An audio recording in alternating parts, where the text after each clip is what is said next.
सत्य हमेशा कड़वा प्रतीत होता है। कई बार हम जीवन में ऐसे मोड़ पर होते हैं जहां से हमें आगे जाने का कोई रास्ता नजर नहीं आता है। हम उस समय कोसते हैं, या तो दूसरों को कोसते हैं या फिर अपने पुराने समय पर पश्चाताप कर रहे होते हैं। हमें लगता है कि कठिन समय में कोई अपना आकर हमें सहारा देगा, लेकिन सत्य कुछ और ही होता है। सत्य को जीवन में अपनाना बहुत कठिन होता है, क्योंकि सत्य हमारे कई भ्रमों को तोड़ देता है। यही सत्य हमें विश्वास दिलाता है कि वाकई इस जीवन की लड़ाई को अकेले ही लड़ना पड़ता है। बातें बनाने वाले बहुत मिलते हैं, लेकिन जीवन में काम आने वाले व्यक्ति बहुत कम होते हैं। अगर कामयाब बनना है तो मंजिल पर नजर रखो। कौवों के टोकने से चील रुका नहीं करते। औकात से बड़े दिखावे इंसान को कर्ज में डूबा देते हैं। याद रखना, अपमान का बदला लड़ाई करके नहीं, बल्कि सामने वाले व्यक्ति से ज्यादा सफल होकर लिया जाता है।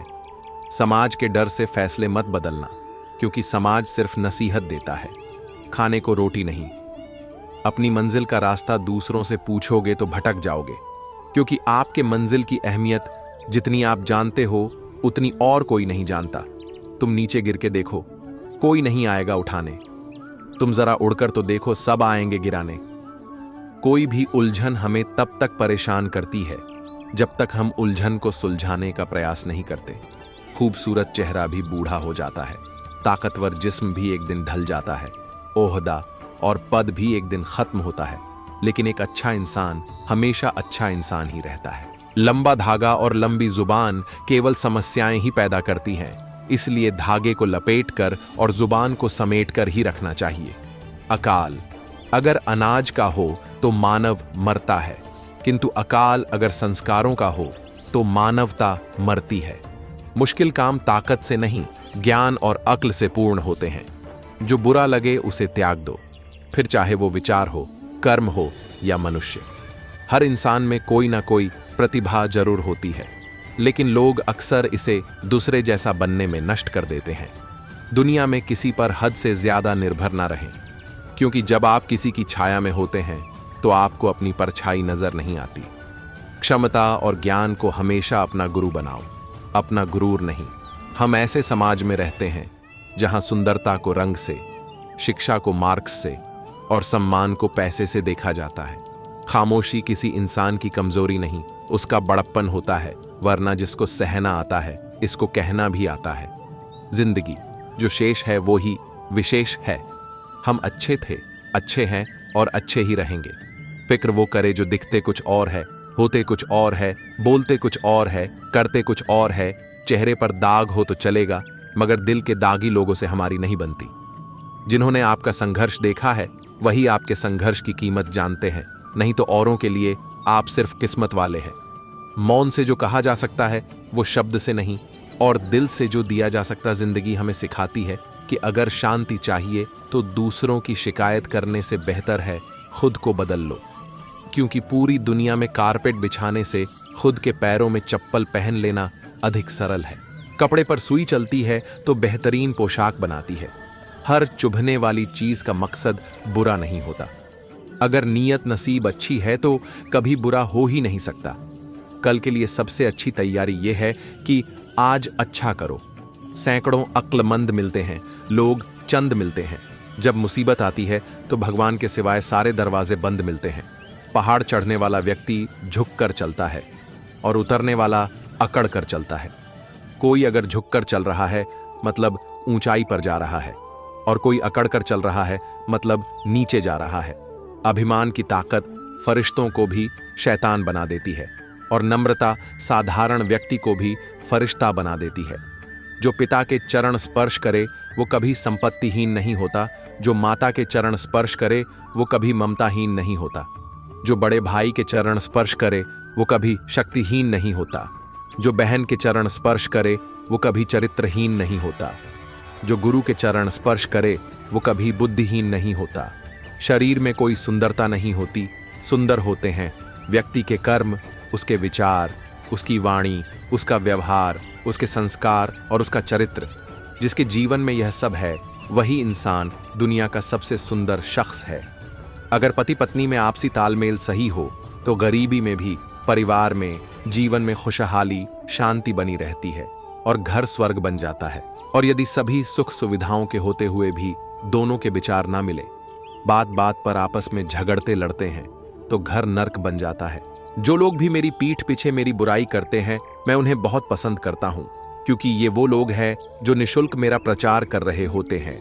परवाह न करो, चाहे सारा जमाना खिलाफ हो, चलो उस रास्ते पर जो सच्चा और साफ हो।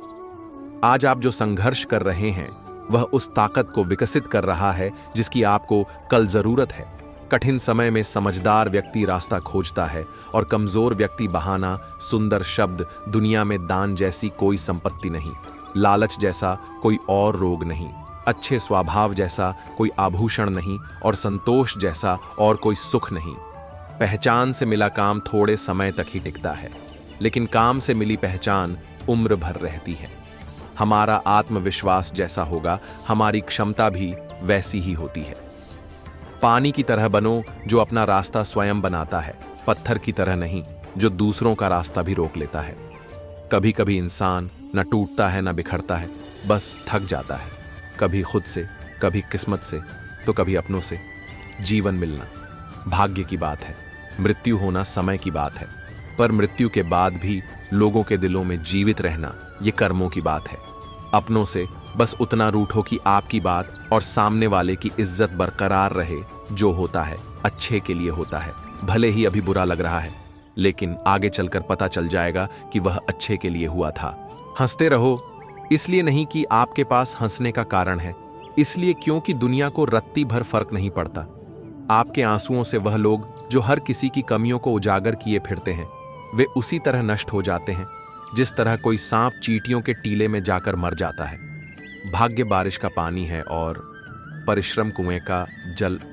बारिश में नहाना आसान तो है, लेकिन रोज नहाने के लिए हम बारिश के सहारे नहीं रह सकते। इसी प्रकार भाग्य से कभी कभी चीजें आसानी से मिल जाती है, किंतु हमेशा भाग्य के भरोसे नहीं जी सकते। मन का झुकना बहुत जरूरी है, केवल सर झुकाने से भगवान नहीं मिलते। 2 हाथ से हम 50 लोगों को नहीं मार सकते, पर 2 हाथ झोंक कर हम करोड़ों लोगों का दिल जीत सकते हैं। तू बेशक हीरा है, लेकिन सामने वाला तेरी कीमत अपनी औकात, अपनी जानकारी और अपनी हैसियत से लगाएगा। दुनिया में सिर्फ दिल ही है जो बिना आराम किए काम करता है, इसलिए उसे खुश रखो, चाहे वो अपना हो या अपनों का। चील की ऊंची उड़ान देखकर चिड़िया कभी डिप्रेशन में नहीं आती, मगर इंसान की ऊंची उड़ान देखकर बहुत जल्दी डिप्रेशन में आ जाते हैं। जिसने कभी बुरा वक्त देखा हो, वो किसी के साथ बुरा नहीं कर सकता। 4 वेदों का अर्थ ना जानो तो कोई बात नहीं, परंतु समझदारी, जवाबदारी, वफादारी और ईमानदारी, ये 4 शब्दों का मर्म जानो तो भी जीवन सार्थक हो जाए। समझदारी की बातें सिर्फ 2 ही लोग करते हैं, एक वो जिसकी उम्र अधिक हो और एक वो जिसने बहुत कम उम्र में बुरा वक्त देखा हो। ज्ञान के बाद यदि अहंकार का जन्म होता है तो वह ज्ञान जहर है, किंतु ज्ञान के बाद यदि नम्रता का जन्म होता है तो यही ज्ञान अमृत होता है। हाथ की लकीरें सिर्फ सजावट बयान करती हैं, किस्मत अगर मालूम होती तो मेहनत कौन करता। टूटी कलम और औरों से जलन खुद का भाग्य लिखने नहीं देती। किसी को बहस से जीतने के बजाय मौन से पराजित करो, क्योंकि जो आपके साथ सदा बहस करने के लिए तत्पर रहता है, वो आपके मौन को कभी भी सहन नहीं कर सकेगा। किसी के साथ धोखेबाजी करके खुश मत होना। तकदीर जब तमाचा मारती है तो वह मुंह पर नहीं, सीधा रूह पर लगता है, चाहे कसूर किसी का भी हो। लेकिन रिश्ते में आंसुओं हमेशा बेकसूर के ही बहते हैं। कटी हुई टहनियां कहां छांव देती हैं। हद से ज्यादा उम्मीदें हमेशा घाव देती हैं। जो धन कमाते हैं वह जरूरी नहीं दुआएं कमाते हैं, लेकिन जो दुआएं कमाते हैं वह क्षमता से ज्यादा धन कमाएंगे। धन आराम देता है, दुआएं खुशी, सेहत और प्यारे रिश्ते देती हैं। जीवन में कभी आगे होने का घमंड और आखिरी होने का गम न करें। पता नहीं कब जिंदगी बोल दे। पीछे मुड़ गैरों ने नसीहत दी, अपनों ने दिया धोखा। यह दुनिया है साहब, यहां सबको चाहिए मौका। उम्र चाहे कितनी भी हो, मगर दिल पर कभी झुर्रियां नहीं पड़ती। जिस तरह लोग मुर्दे इंसान को कंधा देना पुण्य समझते हैं, काश इस तरह जिंदा इंसान को सहारा देना पुण्य समझने लगे तो जिंदगी आसान हो जाएगी। कुछ लोगों को ऊंचाई पर पहुंचने की इतनी जल्दी होती है कि वो छोटे लोगों के हाथ पकड़ने की बजाय बड़े लोगों के पांव पकड़ना पसंद करते हैं। जब जिंदगी हंसाए तब समझना कि अच्छे कर्मों का फल है, और जब जिंदगी रुलाए तब समझना कि अच्छे कर्म करने का समय आ गया है। मिलना है तो कदर करने वालों से मिलो, इस्तेमाल करने वाले तुम्हें खुद ही ढूंढ लेंगे। बहुत से रिश्ते इसलिए खत्म हो जाते हैं क्योंकि एक सही बोल नहीं पाता, दूसरा सही समझ नहीं पाता। चक्रव्यूह रचने वाले सारे अपने ही होते हैं। कल भी यही सच था और आज भी यही सच है। वक्त निकल जाने के बाद कदर की जाए तो कदर नहीं, अफसोस कहलाता है। सभी को सुख देने की क्षमता भले ही आपके हाथ में न हो, किंतु किसी को दुख न पहुंचे ये तो आपके हाथ में ही है। समय बलवान होता है जो व्यक्ति को कभी मगरूर तो कभी मजबूर बन देता है। मित्र, यदि तुम्हारा समय बलवान है तो अहंकार से बचो, यदि समय खराब है तो बुरी संगति से बचो। जिंदगी तेरी नाराजगी से क्या होगा, मेरी मुस्कुराहट मेरी आदत में शामिल है। जो इंसान बड़ा दिल करके जिंदगी जीते हैं उनको धोखे भी बड़े ही मिलते हैं। जो व्यक्ति हर वक्त दुख का रोना रोता है उसके द्वार पर खड़ा सुख भी बाहर से लौट जाता है। लिबास कितना भी कीमती हो, घटिया किरदार को छुपा नहीं सकता। लोग चले हैं जन्नत को पाने की खातिर, बेखबरों को इत्तला कर दो कि मां घर पर ही है। अहम ने वहम पाल रखा है कि सारा कारवां उसी ने संभाल रखा है। आप वही बने रहें जो आप हैं, और वही कहें जैसा आप महसूस करते हैं, क्योंकि जिन्हें बुरा लगता है उनकी कोई अहमियत नहीं, और जिनकी अहमियत है वे बुरा नहीं मानते। बात उसी से करो जो तुमसे बात करना चाहे। यूं किसी के पीछे पड़कर खुद को जलील करवाना अच्छी बात नहीं। श्री कृष्ण कहते हैं, भरोसा खुद पर रखो तो ताकत बन जाती है, और दूसरों पर रखो तो कमजोरी बन जाती है। आप कब सही थे इसे कोई याद नहीं रखता, लेकिन आप कब गलत थे इसे सब याद रखते हैं। तजुर्बे ने शेरों को खामोश रहना सिखाया है, क्योंकि दहाड़कर शिकार नहीं किया जाता। कीचड़ और लीचड़ दोनों से बचने का प्रयास करें। एक तन खराब करता है और दूसरा मन। जीतने वाले कभी हार नहीं मानते और हार मानने वाले कभी नहीं जीतते। आपका समय सीमित है, इसलिए इसे किसी और की जिंदगी जीकर व्यर्थ मत कीजिए। सफलता की खुशी मनाना अच्छा है, लेकिन उससे जरूरी है अपनी असफलता से सीख लेना। साख बनाने में 20 साल लगते हैं और उसे गंवाने में बस 5 मिनट। अगर आप इस बारे में सोचेंगे तो आप चीजें अलग तरीके से करेंगे। एक बड़ी गलती जो लोग करते हैं वो है अपने ऊपर किसी रुचि को थोपने का प्रयास करना। आप अपने जुनून को नहीं चुनते, ये आपका जुनून आपको चुनता है। जो भी हो, जब आपको सोचना ही है तो बड्ढा सोचिए। जब आप सपने देखना छोड़ देते हैं, आप जीना छोड़ देते हैं। दूसरों से अपनी तुलना मत करो। जो आप दूसरों के सोशल मीडिया देखकर प्रभावित होते हो वो केवल उनकी जिंदगी की हाइलाइट्स हैं। असल जिंदगी कुछ और ही होती है। समय बहाकर ले जाता है। नाम और निशान कोई हम में रह जाता है तो कोई अहम में क्यों डरे। जिंदगी में क्या होगा, कुछ ना होगा तो तजुर्बा होगा। अंधेरे से मत डरो, सितारे अंधेरे में ही चमकते हैं। भरोसा रखें, हम जब कहीं किसी का अच्छा कर रहे होते हैं तब हमारे लिए भी कहीं कुछ अच्छा हो रहा होता है।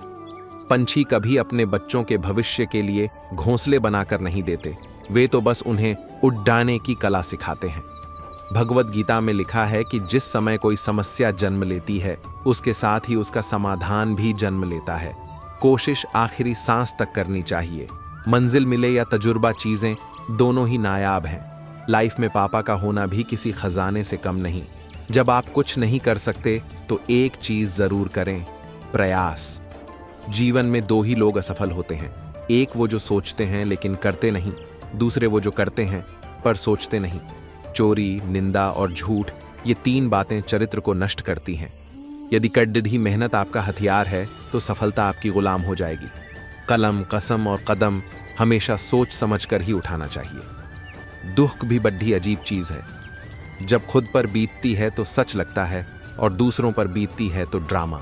जीवन की अजीब विडंबना है, जैसे प्यासे को पानी की एक एक बूंद की और भूखे को अन्न के एक एक दाने की कीमत का पता होता है।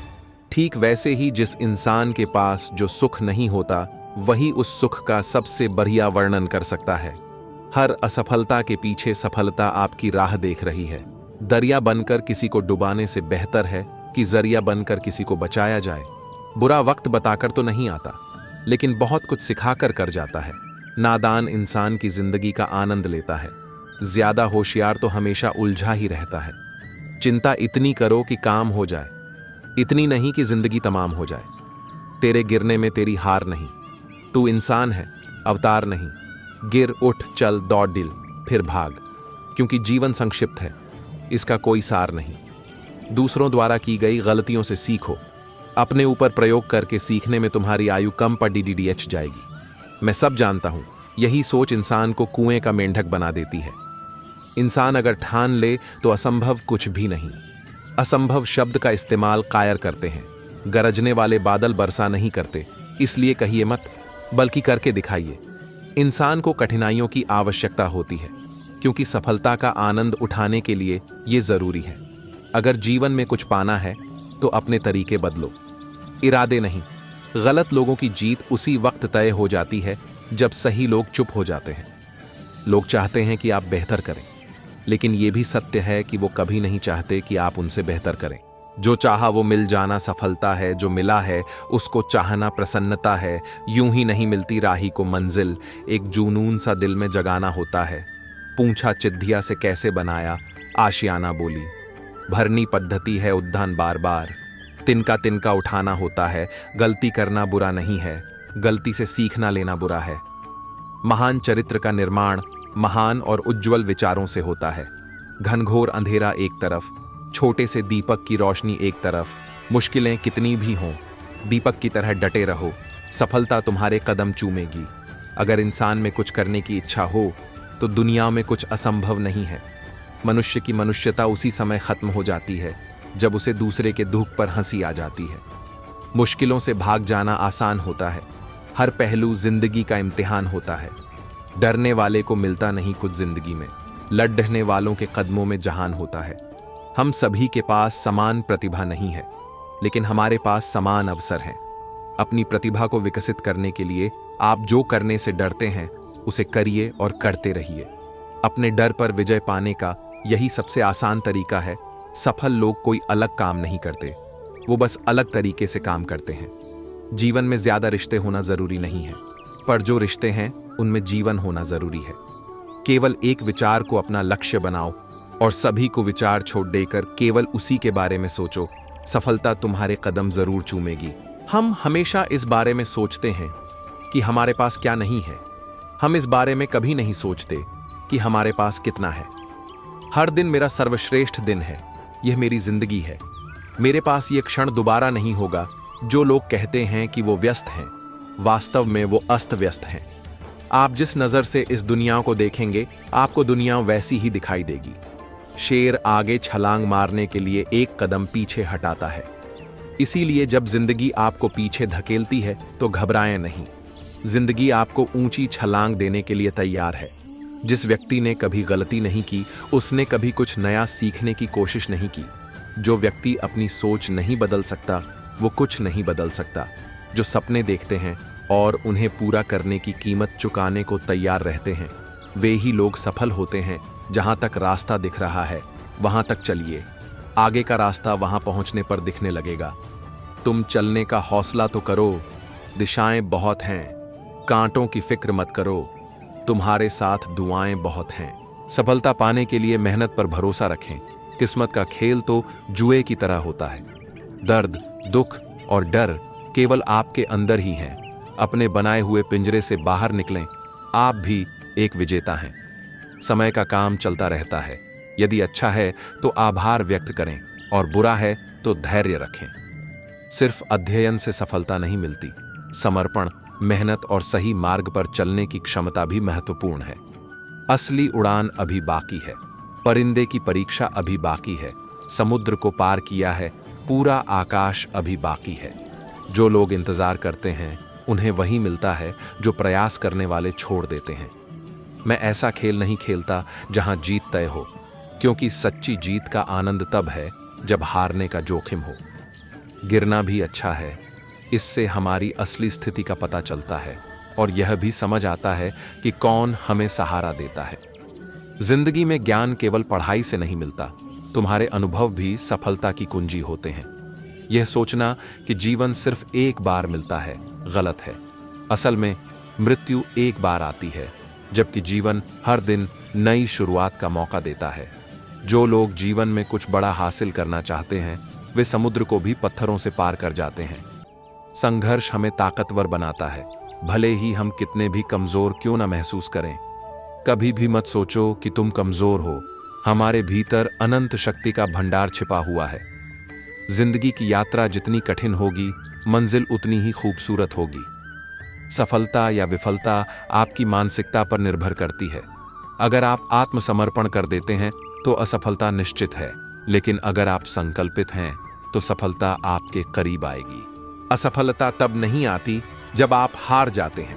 असफलता तब होती है जब आप मान लेते हैं कि अब जीत संभव नहीं है।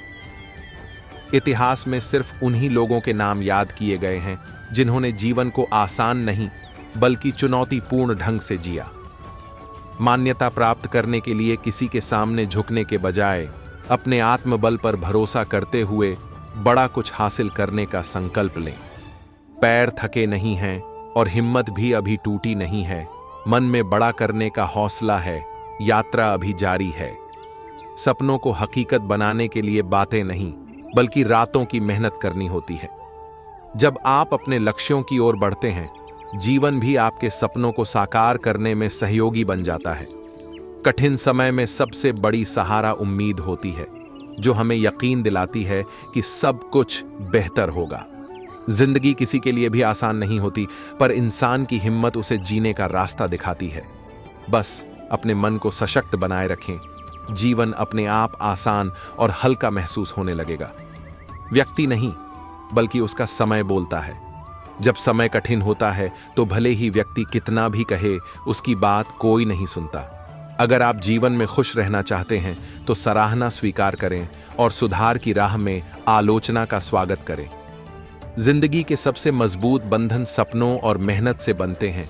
ये ही हमें सफलता की ओर ले जाते हैं। जीवन में परिवर्तन लाने के लिए मेहनत की जरूरत होती है और इसे सरल बनाने के लिए गहरी समझ और धैर्य की आवश्यकता होती है। अपने कदमों पर भरोसा बनाए रखें, क्योंकि दुनिया हमेशा चुनौतियां पेश करती है, लेकिन विश्वास ही आपकी शक्ति है। जिंदगी के कुछ पल ऐसे भी होंगे जब तुम्हारे विरोधी अपनी ही जलन में खुद को मिटा देंगे। सफलता की विशेषता यह है कि वह केवल उन लोगों को आकर्षित करती है जो निरंतर मेहनत करते हैं। भगवान के भरोसे मत बैठो, हो सकता है कि भगवान भी आपके भरोसे बैठा हो। कभी कभी जो आपको गिराने की कोशिश करता है, उसे यह नहीं पता होता कि आपकी ताकत से ही वह खड़ा है। जीवन का सबसे बड़ा शिक्षक समय होता है, क्योंकि जो समय सिखाता है वह कोई और नहीं सिखा सकता। सफलता की यात्रा में वही सफल होता है जो लगातार मेहनत और अडिग मनोबल बनाए रखता है। जब आप सफर की राह पर इतने व्यस्त हो जाएं कि मंजिल का ख्याल न आए, तब समझो कि आप सही मार्ग पर हैं। अपनी क्षमता को इतना ऊंचा उठाओ कि तुम्हें हराने के लिए लोग महज कोशिश नहीं बल्कि साजिश करें। जिन्हें जिम्मेदारियों का बोझ उठाना होता है, उनके पास मायूस और टूटा हुआ महसूस करने का समय नहीं होता। हार मानने की बजाय जो भी कर रहे हैं उसे पूरी लगन से करें। सफलता पाने के लिए कई बार असफलता का सामना करना पड़ता है। जब हालात कठिन हों और केवल सच्चे लोग ही आपका साथ निभाएं, तो वही आपकी ताकत और सच्ची पहचान बनते हैं। महानता गिरने से नहीं बल्कि हर बार गिरकर उठने से मिलती है। कहानी बहुत पहले की है, जब भगवान बुद्ध अपने एक पूर्व जन्म में हिमालय की हरी भरी घाटियों में एक बंदर राजा के रूप में जन्मे थे। यह बंदर राजा, जिसे महाकपि महान बंदर कहा जाता था, न केवल शारीरिक रूप से बलवान था बल्कि उसका हृदय करुणा और बुद्धिमत्ता से भरा हुआ था। वह अपने बंदर समुदाय का नेतृत्व करता था, जिसमें हजारों बंदर शामिल थे। ये बंदर हिमालय के घने जंगलों में रहते थे, जहां ऊंचे ऊंचे वृक्ष, झरने और फलदार पेड़ उनकी आजीविका का स्रोत थे। महाकपि का समुदाय एक विशाल बरगद के पेड़ पर रहता था, जो न केवल उनके लिए आश्रय था बल्कि उनके भोजन का भी मुख्य स्रोत था। इस बरगद के पेड़ की शाखाएं इतनी विशाल थीं कि वे एक नदी के ऊपर तक फैली हुई थीं। पेड़ के फल मीठे और रसीले थे और बंदर इन फलों को खाकर सुखी जीवन जीते थे। महाकप्पी अपने समुदाय के प्रति अत्यंत समर्पित था। वह हमेशा यह सुनिश्चित करता था कि सभी बंदर सुरक्षित रहें और किसी को भोजन की कमी न हो। हालांकि यह सुखमय जीवन हमेशा के लिए नहीं था। बरगद के पेड़ की शाखाएं नदी के ऊपर फैली होने के कारण कभी कभी इसके फल नदी में गिर जाते थे। ये फल नदी के बहाव के साथ दूर दूर तक बहते हुए एक मानव बस्ती तक पहुंचने लगे। उस बस्ती में एक राजा का शासन था जो अपने वैभव और शक्ति के लिए जाना जाता था। एक दिन राजा के कुछ सेवकों ने नदी में बहते हुए इन मीठे फलों को देखा। उन्होंने इन फलों को चखा और उनकी मिठास से आश्चर्यचकित रह गए। सेवकों ने तुरंत राजा को इन फलों के बारे में बताया। राजा उत्सुक हो उठा और उसने अपने सैनिकों को आदेश दिया कि वे उस स्थान का पता लगाएं जहां से ये फल आ रहे हैं। सैनिकों ने नदी के किनारे किनारे यात्रा शुरू की और अंततः उस विशाल बरगद के पेड़ तक पहुंच गए। जब उन्होंने पेड़ पर बंदरों के समुदाय को देखा तो उन्हें समझ आ गया कि ये फल बंदरों के पेड़ से आ रहे हैं। सैनिकों ने राजा को सूचना दी और राजा के मन में लालच जाग उठा। उसने सोचा कि यदि वह इस पेड़ को अपने कब्जे में ले ले तो वह इन स्वादिष्ट फलों का आनंद हमेशा ले सकेगा। साथ ही उसे बंदरों से कोई खतरा भी नहीं होगा, क्योंकि वह उन्हें मारने या भगाने का इरादा रखता था। राजा ने अपने सैनिकों को तुरंत उस पेड़ पर हमला करने का आदेश दिया।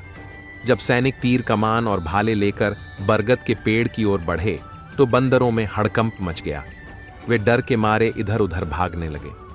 कुछ बंदर ऊंची शाखाओं पर चढ़ गए तो कुछ ने नदी में कूदने की कोशिश की, लेकिन महाकप्पी ने स्थिति की गंभीरता को समझा और अपने समुदाय को शांत करने की कोशिश की। उसने जोर से आवाज लगाकर सभी बंदरों को एकत्र किया और कहा, डरो मत, मैं तुम्हारा नेता हूं और तुम्हारी रक्षा करना मेरा कर्तव्य है। हमें मिलकर इस संकट का सामना करना होगा। महाकपि ने देखा कि सैनिक तेजी से पेड़ की ओर बढ़ रहे थे और उनके पास समय बहुत कम था। पेड़ की शाखाएं नदी के ऊपर फैली थीं और दूसरी ओर एक दूसरा पेड़ था जो सुरक्षित था, लेकिन नदी को पार करना आसान नहीं था क्योंकि वह गहरी और तेज बहाव वाली थी। कोई भी बंदर अकेले नदी पार नहीं कर सकता था। महाकपि ने तुरंत एक योजना बनाई। उसने अपनी शारीरिक शक्ति और बुद्धिमत्ता का उपयोग करते हुए एक साहसिक कदम उठाया। वह तेजी से बरगद के पेड़ की सबसे लंबी शाखा पर चढ़ गया जो नदी के ऊपर थी। फिर उसने पूरी ताकत लगाकर छलांग लगाई और नदी के दूसरी ओर वाले पेड़ की शाखा को पकड़ लिया। लेकिन यह पर्याप्त नहीं था। उसने अपने शरीर को एक जीवित पुल की तरह बनाया। उसका एक हाथ दूसरी ओर के पेड़ की शाखा को पकड़े हुए था और दूसरा हाथ बरगद के पेड़ की शाखा को।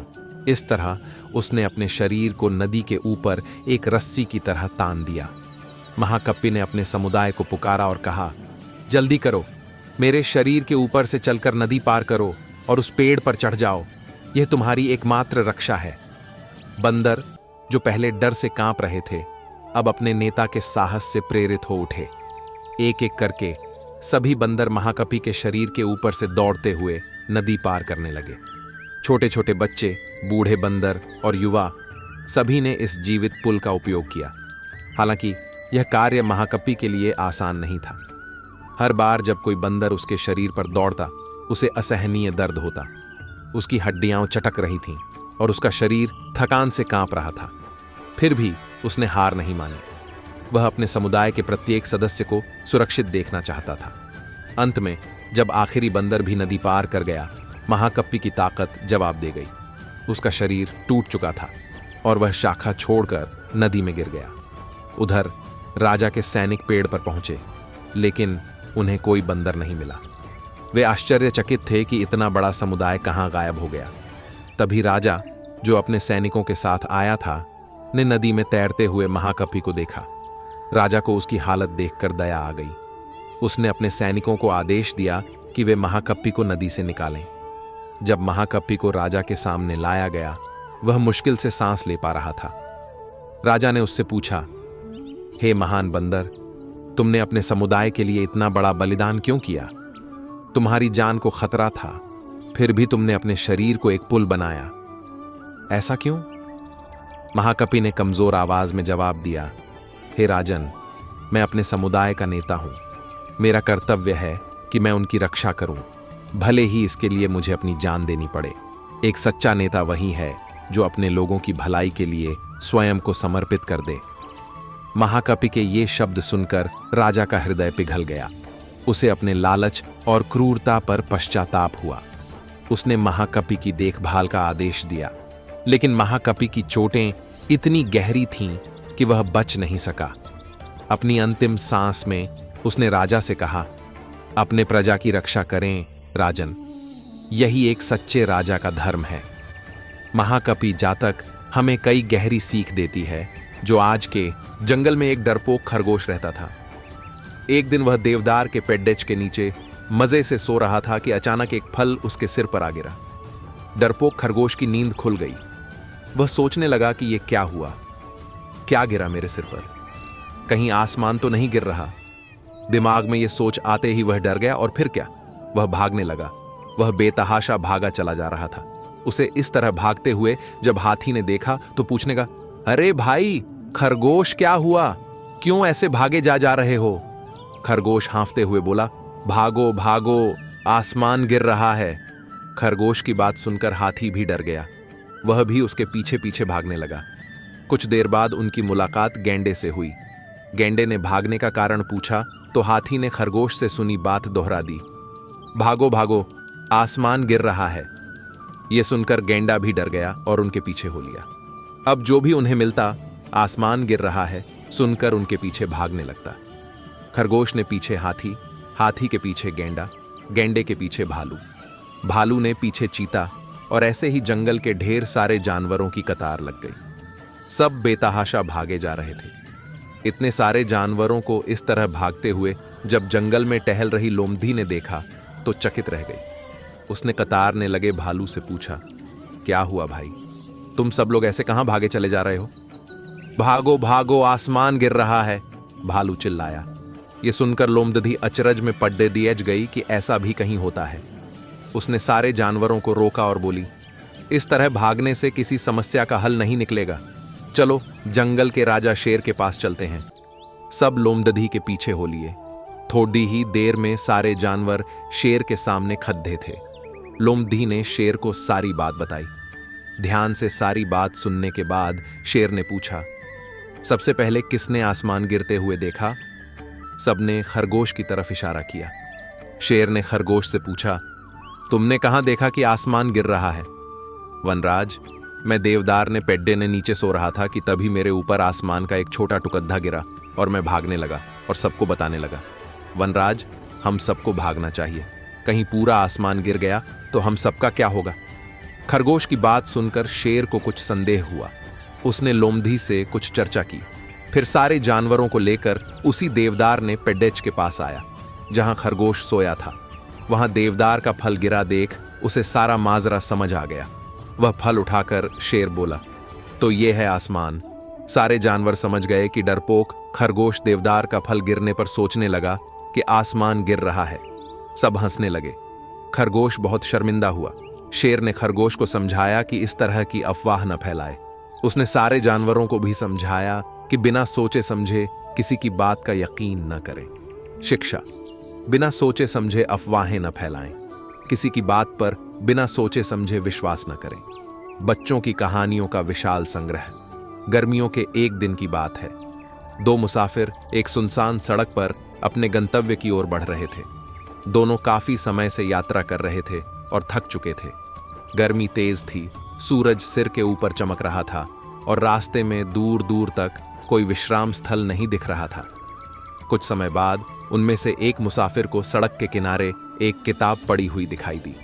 वह तुरंत रुका और किताब की ओर बढ़ा।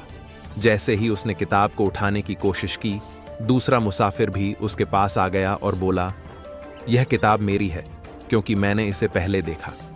पहला मुसाफिर नाराज होकर बोला, नहीं, यह मेरी होगी क्योंकि मैंने इसे पहले उठाने की कोशिश की थी।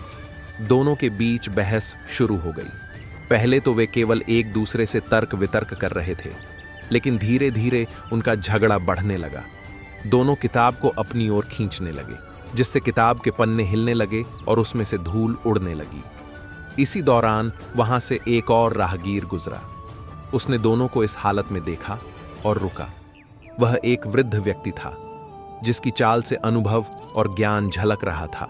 उसने दोनों की बहस सुनी और उनकी स्थिति को देखकर मुस्कुराया। वृद्ध ने शांति से पूछा, भाइयों, ये बताओ कि तुम दोनों में से कौन पढ़ना जानता है? दोनों मुसाफिर थोड़ा चौंक गए और एक दूसरे की ओर देखने लगे। फिर उनमें से एक बोला, हम में से कोई भी पढ़ना नहीं जानता।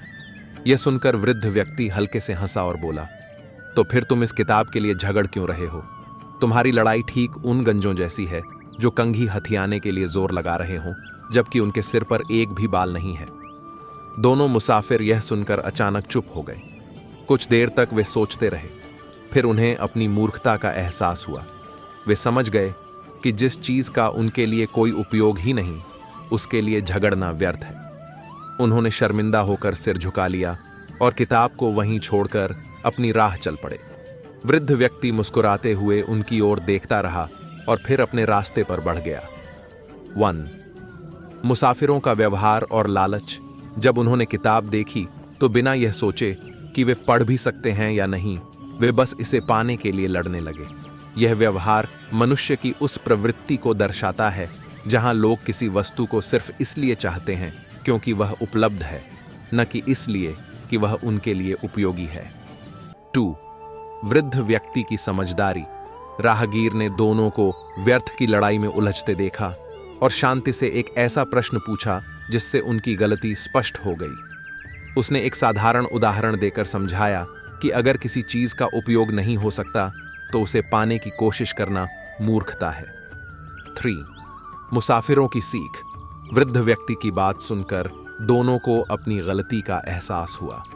वे समझ गए कि बिना सोचे समझे किसी चीज के लिए लड़ना केवल समय और ऊर्जा की बर्बादी है।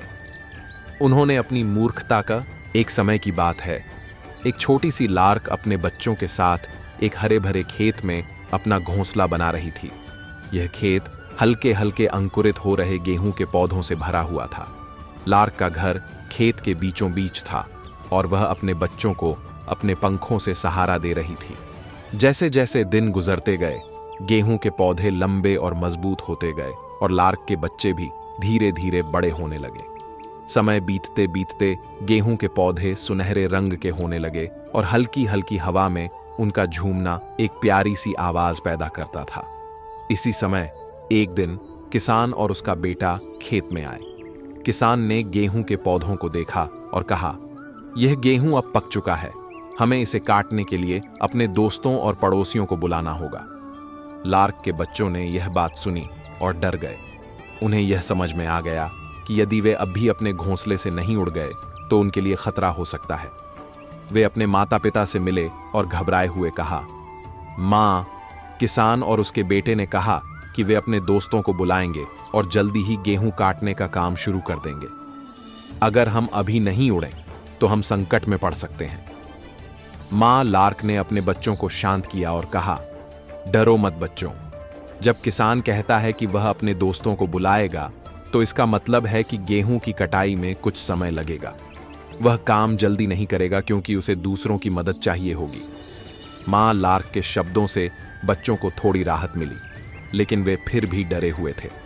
समय बीतता गया और गेहूं और भी पककर सुनहरा हो गया। एक दिन जब हवा से गेहूं के दाने झूमकर गिरने लगे, किसान ने फिर कहा, अगर हम अब इस गेहूं को काटने का काम नहीं शुरू करते तो आधा फसल बर्बाद हो जाएगा। हमें अब अपने दोस्तों की मदद का इंतजार नहीं करना चाहिए। कल से हम खुद ही काम शुरू करेंगे। लार्क के बच्चों ने यह सुना और फिर अपनी माँ से कहा, माँ, अब तो किसान ने अपने दोस्तों को बुलाने का विचार छोड़ दिया है। वह अब खुद ही काम करने का निर्णय ले चुका है। माँ लार्क ने गंभीर स्वर में कहा, अब हमें तुरंत उड़कर इस घोंसले से बाहर निकल जाना चाहिए। जब कोई व्यक्ति अपनी मेहनत खुद करने का निर्णय लेता है तो समय की कोई रुकावट नहीं होती।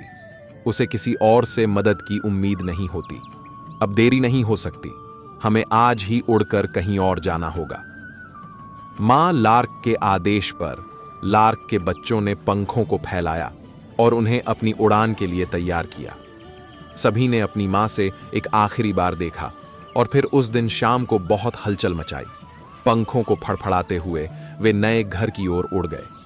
अगले दिन जब किसान और उसका बेटा गेहूं काटने के लिए आए तो उन्हें खाली घोंसला मिला। लार्क के बच्चे अब सुरक्षित उड़ चुके थे। सीख: ये कहानी हमें सिखाती है कि जीवन में हमें किसी भी काम को टालने की बजाय उसे तुरंत और आत्मनिर्भर तरीके से करना चाहिए। मां लार्क ने यह समझाया कि अगर किसी व्यक्ति का मन अपने काम को खुद करने का हो तो वह समय की रुकावटों से नहीं डरता। किसान ने पहले अपने दोस्तों की मदद लेने का सोचा, लेकिन जब उसे एहसास हुआ कि अगर वह काम अब नहीं करेगा तो फसल बर्बाद हो जाएगी, तो उसने खुद काम करने का निर्णय लिया। यह कहानी आत्मनिर्भरता की महत्वपूर्णता को भी दर्शाती है। अगर हम किसी काम में दूसरों की मदद के भरोसे बैठे रहेंगे तो वह काम कभी पूरा नहीं होगा। मां लार्क ने यह समझा कि अगर उसने समय पर बच्चों को चेतावनी नहीं दी होती तो वे मुश्किल में पड़ सकते थे। इस तरह हमें जीवन में खुद पर विश्वास करना चाहिए और किसी काम को समय पर बिना किसी की मदद की उम्मीद किए खुद पूरा करने की दिशा में कदम बढ़ाना चाहिए। कभी कभी हमें दूसरों की मदद की आवश्यकता हो सकती है, लेकिन सबसे महत्वपूर्ण बात यह है कि हमें खुद पर और अपनी क्षमताओं पर विश्वास रखना चाहिए। अगर हम अपने काम को खुद करने का निर्णय लेते हैं तो कोई भी रुकावट हमारे रास्ते में नहीं आएगी। आत्मनिर्भरता वही शक्ति है जो हमें हमारे जीवन की कठिनाइयों को पार करने में मदद करती है। यह कहानी हमें यह भी सिखाती है कि दूसरों पर निर्भर रहकर हम सिर्फ समय गंवाते हैं और परिणाम स्वरूप हम अपने लक्ष्य से दूर हो सकते हैं। जैसे मां लार्क ने बच्चों को सही समय पर उड़ने की सलाह दी, वैसे ही हमें भी अपने जीवन के निर्णयों में जल्दबाजी नहीं करनी चाहिए, बल्कि आत्मनिर्भरता की ओर बढ़ना चाहिए ताकि हम अपने जीवन में सफलता प्राप्त कर सकें। एक समय की बात है, एक छोटे से गांव में एक मेहनती किसान रहता था जिसका नाम रामू था। रामू हर रोज सूरज उगने से पहले उठता, खेतों में कड़ी मेहनत करता और फसलों की देखभाल करता। उसका मानना था कि मेहनत ही जीवन का असली रास्ता है और यही सब कुछ तय करता है। उसके गांव में कई लोग थे जो केवल भाग्य पर विश्वास करते थे। वे सोचते थे कि जो कुछ भी होता है वह उनके भाग्य में पहले से लिखा होता है। रामू के पड़ोस में एक व्यक्ति था जिसका नाम मोहन था। मोहन बिल्कुल उल्टा था। वह हमेशा कहता, जो भाग्य में लिखा है वही होगा, मेहनत करने का कोई फायदा नहीं। वह सारा दिन आराम से घर पर बैठा रहता और भगवान से प्रार्थना करता कि उसका भाग्य अच्छा हो जाए। एक साल बारिश कम हुई और गांव में सूखा पड़ गया। कई किसानों की फसलें बर्बाद हो गईं। मोहन बहुत परेशान हो गया क्योंकि उसने मेहनत नहीं की थी और अब उसकी कोई भी फसल नहीं थी। उसने सोचा कि उसका भाग्य ही खराब है और इसमें उसका कोई दोष नहीं है। दूसरी तरफ रामू ने कड़ी मेहनत की थी। उसने सूखे की स्थिति के लिए पहले से तैयारी की थी। उसने अपने खेतों में पानी की व्यवस्था की थी और अपनी फसलों को बचा लिया। जब गांव में भूखमरी की स्थिति उत्पन्न हुई तो रामू के पास पर्याप्त अन्न था और उसने गांव के अन्य लोगों की भी मदद की। इस घटना के बाद गांव के लोग रामू के पास आए और उससे पूछा, तुम्हारा भाग्य इतना अच्छा कैसे है? रामू ने मुस्कुराते हुए कहा, यह भाग्य की बात नहीं है, यह कर्म की बात है। मैंने अपनी तरफ से पूरी मेहनत की और भगवान ने मेरा साथ दिया। भाग्य हमेशा मेहनती लोगों का साथ देता है। सीख: इस कहानी से हमें यह सीख मिलती है कि भाग्य अपनी जगह है, लेकिन कर्म का महत्व उससे कहीं अधिक है। मेहनत और सही कर्म करने से ही जीवन में सफलता मिलती है और भाग्य भी उन्हीं का साथ देता है जो अपने कर्म में विश्वास रखते हैं। बहुत समय पहले हिमालय की गोद में स्थित एक छोटे से गांव में एक साधु महाराज रहते थे जिनका नाम संत विश्राम था। संत विश्राम अपने सत्य और परोपकार के कार्यों के लिए दूर दूर तक प्रसिद्ध थे। उनकी सादगी और सत्य की राह पर चलने की प्रेरणा ने गांव के लोगों के दिलों में गहरी छाप छोड़ी थी। उनके आश्रम में दूर दूर से लोग आते थे, अपनी समस्याओं का समाधान पाने और शांति की खोज में। संत विश्राम के आश्रम में एक छोटा सा बालक आता था जिसका नाम गोपाल था। गोपाल अपने माता पिता के साथ गांव में रहता था और उसकी आदत थी कि वह छोटी छोटी बातों में भी झूठ बोलता था। संत विश्राम ने एक दिन गोपाल को बुलाया और कहा, पुत्र, सत्य ही जीवन का सबसे बड़ा धन है। जो व्यक्ति सत्य की राह पर चलता है वही सच्चे सुख और शांति को प्राप्त करता है। गोपाल ने संत विश्राम की बात सुनी, लेकिन उसे पूरी तरह से समझ नहीं पाया। संत विश्राम ने उसे एक कहानी सुनाई, जिससे उसकी सोच में बदलाव आया। कई वर्षों पहले की बात है। एक समृद्ध राज्य में एक राजा था, जिसका नाम हरिराज था। राजा हरिराज न्यायप्रिय और दयालु था, लेकिन उसे सत्य के महत्व की पूरी समझ नहीं थी। एक दिन एक साधु उसके दरबार में आए और कहा, महाराज, सत्य की शक्ति सबसे बड़ी होती है। जो व्यक्ति सत्य की राह पर चलता है उसे जीवन में कोई भी कठिनाई परास्त नहीं कर सकती। राजा हरिराज ने साधु की बात सुनी, लेकिन उन्हें यह बात महज एक उपदेश लगी। साधु ने राजा को चुनौती दी, महाराज, अगर आप 1 महीने तक सत्य की राह पर चलेंगे तो मैं आपको ऐसी शक्ति दूंगा जो आपके राज्य को और अधिक समृद्ध बना देगी। राजा ने साधु की चुनौती स्वीकार कर ली। अगले दिन से ही राजा ने सत्य की राह पर चलने का निर्णय लिया। वह अपने दरबार में सभी मंत्रियों और प्रजाजनों के साथ सत्यनिष्ठ होकर व्यवहार करने लगा। धीरे धीरे राजा ने महसूस किया कि सत्य की राह पर चलने से राज्य में शांति और समृद्धि बढ़ रही है। सत्य की राह पर चलने के साथ ही राजा हरिराज ने परोपकार के महत्व को भी समझा। एक दिन एक गरीब किसान राजा के दरबार में आया और उसने कहा, महाराज, मेरे पास खाने के लिए कुछ भी नहीं है। मेरी फसलें बर्बाद हो गई हैं और मेरे परिवार को भूखों मरने की नौबत आ गई है। राजा हरिराज ने उसकी बात ध्यान से सुनी और तुरंत उसे सहायता देने का आदेश दिया। उन्होंने न केवल उस किसान की मदद की, बल्कि अपने राज्य के सभी किसानों की स्थिति सुधारने के लिए कई योजनाएं बनाई। धीरे धीरे राज्य में गरीबी कम होने लगी और लोग खुशहाल जीवन जीने लगे। राजा हरिराज ने यह महसूस किया कि सत्य और परोपकार का मेल राज्य को समृद्धि और शांति की ओर ले जा सकता है। उन्होंने साधु को धन्यवाद दिया और कहा, आपने मुझे जीवन का सबसे बड़ा सत्य सिखाया है। मैं अब जानता हूं कि सत्य और परोपकार ही सच्चे राजा की पहचान है। गोपाल ने यह कहानी सुनी और उसके दिल में सत्य और परोपकार का महत्व गहराई से बैठ गया। उसने संत विश्राम से वादा किया कि वह अब कभी झूठ नहीं बोलेगा और हमेशा परोपकार के मार्ग पर चलेगा। गोपाल ने अपने जीवन में संत विश्राम की शिक्षाओं को अपनाया और गांव में सत्य और परोपकार का संदेश फैलाने लगा। गोपाल के सत्य और परोपकार के मार्ग पर चलने से गांव में भी बदलाव आने लगा। गांव के लोग एक दूसरे की मदद करने लगे और एक दूसरे के प्रति ईमानदार रहने लगे। धीरे धीरे गांव में सुख और समृद्धि का माहौल बनने लगा। एक दिन गोपाल ने संत विश्राम से पूछा, गुरुजी, सत्य और परोपकार के मार्ग पर चलने से हमें क्या मिलता है?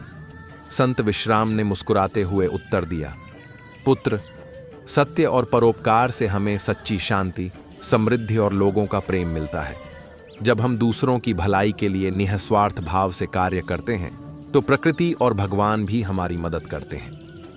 गोपाल ने संत विश्राम की बात को अपने जीवन का मंत्र बना लिया और हमेशा सत्य और परोपकार के मार्ग पर चलने का प्रण किया। उसने एक गांव में एक मछुआरा रहता था। मछलियां पकड़ ढकर और उन्हें बेचकर वह अपना जीवन यापन करता था। रोज सुबह वह नाव लेकर समुंदर में निकल पड़ता और शाम ढले ढेर सारी मछलियां लेकर लौटता था। नाम उसकी आजीविका का साधन था, लेकिन वह सालों पुरानी नाव थी और टूटने लगी थी। इस डर से कि कहीं कोई दुर्घटना ना हो जाए, उसने एक नई नाव बनाने का मन बनाया। उस दिन वह मछलियां पकड़ने ना जाकर जंगल चला गया ताकि नाव बनाने के लिए मजबूत लकड़ी ला सके। नाव बनाने की मजबूत लकड़ी खोजते खोजते वह जंगल के बहुत अंदर चला गया और रास्ता भटक गया। शाम हो चली थी। धीरे धीरे अंधेरा होने लगा था। मछुआरे को समझ नहीं आ रहा था कि क्या करे, कहां जाए। तभी बादल घिर आए, बिजली चमकने लगी और जोरों की बारिश शुरू हो गई। मछुआरा रुकने के लिए आसरा खोजने जल्दी जल्दी आगे बढ़ने लगा। तभी किस्मत से उसे एक झोपड़ी दिखाई पड़ी। उस झोपड़ी की खिड़की से लालटेन को रोशनी नजर आ रही थी। मछुआरा उस झोपड़ी के पास पहुंचा और दरवाजा खटखटाने लगा। दरवाजा एक बूढ़े व्यक्ति ने खोला। उसे देख मछुआरे ने सारा हाल कह सुनाया और बोला, बाबा, मैं बड़ी मुसीबत में हूं। ऐसी अंधेरी रात जंगल में कैसे गुजारूं? रात भर के लिए मुझे अपने घर आसरा दे दो। बूढ़े ने उसे घर में बुला लिया। मछुआरे ने देखा कि उस घर में एक बूढ़ी औरत भी है। उसने अनुमान लगाया कि वह अवश्य बूढ़े आदमी की पत्नी होगी। उसने उसे प्रणाम किया, लेकिन बूढ़ी औरत ने कोई उत्तर नहीं दिया और एक कोने में बने चूल्हे पर खाना बनाने लगी। पढ़ें जादुई दरवाजा की कहानी। बूढ़े व्यक्ति ने एक चटाई बिछाई और मछुआरे को उस पर बैठने को कहा। मछुआरा चुपचाप चटाई पर बैठ गया और इधर उधर देखने लगा। बूढ़े आदमी ने उससे कोई बात नहीं की। उसने बूढ़ी औरत से भी कोई बात नहीं की। उनका व्यवहार देख मछुआरा चकित था। कुछ देर बाद बूढ़े व्यक्ति ने मछुआरे को भोजन दिया और स्वयं भी बूढ़ी औरत के साथ भोजन करने लगा। फिर वो दोनों सो गए। मछुआरा भी चटाई पर लेट गया, लेकिन उसे नींद नहीं आ रही थी। वह लेटे लेटे बूढ़े आदमी और औरत के बारे में सोच रहा था। दोनों उसे रहस्यमयी लग रहे थे। इतने घने जंगल में अकेले रहना और बिल्कुल बातें ना करना। मछुआरे को लग रहा था मानो वे कोई भेद छुपा रहे हों। वह यह सब सोच ही रहा था कि उसे एक आहट सुनाई पड़ी। उसने आंखें घुमाकर देखा तो हैरान रह गया। बूढ़ा आदमी धीरे धीरे एक संदूक के पास गया और उससे एक टोपी निकाल ली। फिर उसे पहनकर बोला, गिली गिली छू उड्डीच जातू। इतना कहते ही बूढ़ा गायब हो गया। थोड़ी देर बाद बूढ़ी औरत उठी और संदूक के पास जाकर उससे एक टोपी निकाल ली। फिर उसे पहनकर वह भी बोली, गिली गिली छू उड्डत जातू, और गायब हो गई। यह देख मछुआरा हक्का बक्का रह गया। अब वह झोपड़ी में अकेला था। उसने सोचा कि देखता हूं कि उस संदूक में आखिर क्या है। वह संदूक के पास गया और उसे खोल दिया। उसने देखा अंदर एक टोपी पढ़ी हुई है। पढ़ें जादुई मटके की कहानी। उसने वह टोपी निकाली और पहन ली। फिर बोला, गिली गिली छू उड्डी जातू। इतना कहते ही उसकी आंखों के सामने अंधेरा छा गया। उसे महसूस हुआ कि वह उड्डी रहा है। कुछ देर बाद जब अंधेरा छटा तो उसने खुद को एक महल की रसोई में पाया। बूढ़ा आदमी और औरत भी वहां थे और एक कोने में बैठकर खाना खा रहे थे। मछुआरे को वहां देख वे आश्चर्यचकित रह गए, लेकिन बोले कुछ नहीं। जल्दी जल्दी खाना खत्म किया और महल की रसोई में रखे सोने चांदी के बर्तन अपनी झोली में डाल लिया। फिर टोपी पहनकर बोले, गिली गिली छू उड्ड जा तू, और गायब हो गए। मछुआरा अपने स्थान पर खड्डे खड्डे रसोई का मुआयना करने लगा। स्वादिष्ट खाने की खुशबू जब उस तक पहुंची तो उसे भूख लगाई। उसने सोचा कि मैं भी खाना खा लेता हूं, और वह खाना खाने लगा। खाना खाने के बाद उसे नींद आने लगी। दिन भर जंगल में भटकने के कारण वह बहुत थका हुआ था। उसने सोचा कि अभी उजाला होने में समय है, एक झपकी मार लेता हूं। लेटते ही उसे गहरी नींद आ गई और वह सुबह होने तक सोता रहा। सुबह जब राजमहल रसोइया रसोई में आया तो एक आदमी को वहां सोते देख चौंक गया। वह तुरंत सैनिकों को बुला लाया। सैनिकों ने मछुआरे को जगाया और उसे रस्सी से बांध दिया। उसे राजा के सामने प्रस्तुत किया गया। पढ़ें जादुई खिड़की की कहानी। सैनिक राजा से बोले, महाराज, आज हमने उस चोर को पकड़ डर लिया है जो रोज महल की रसोई से सोने चांदी के बर्तनों की चोरी किया करता था। मछुआरे ने अपना पक्ष रखने का प्रयास किया, लेकिन राजा ने उसकी एक न सुनी और उसे मृत्युदंड दे दिया। उसने सैनिकों को आदेश दिया कि इस चोर को खंभे से बांधकर जिंदा जला दो। राजा के आदेश का पालन करने सैनिक मछुआरे को लेकर नगर के चौराहे पर पहुंचे। वहां एक चबूतरे पर लकड़ी का एक बद्दा सा लट्ठा लगा हुआ था। मछुआरे को उससे बांध दिया गया। फिर उसके चारों ओर आग लगाने के लिए लकड़ियां रख दी गई। राजा सहित नगर की सारी प्रजा महल के चोर का मृत्युदंड देखने वहां एकत्रित थी। मछुआरे अपना अंतिम समय देख सोचने लगा कि बिना प्रयास किए मरने से अच्छा है बचने का एक प्रयास कर लूं। वह राजा से बोला, महाराज, मृत्यु पूर्व मेरी अंतिम इच्छा पूर्ण कर दें।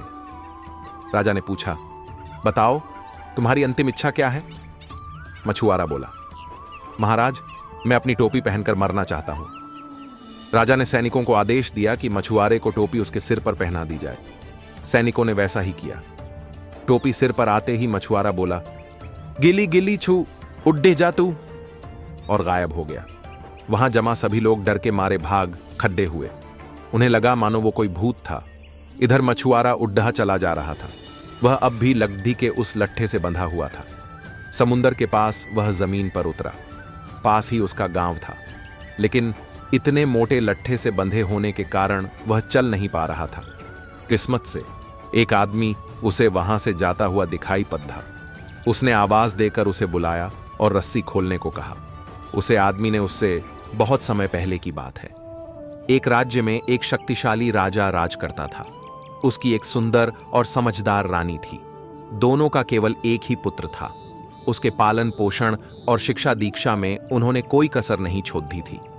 राजू कुमार जब बद्दा हुआ तो वह देखने में सजीला, व्यवहार में विनम्र और हर तरह से सुयोग्य था।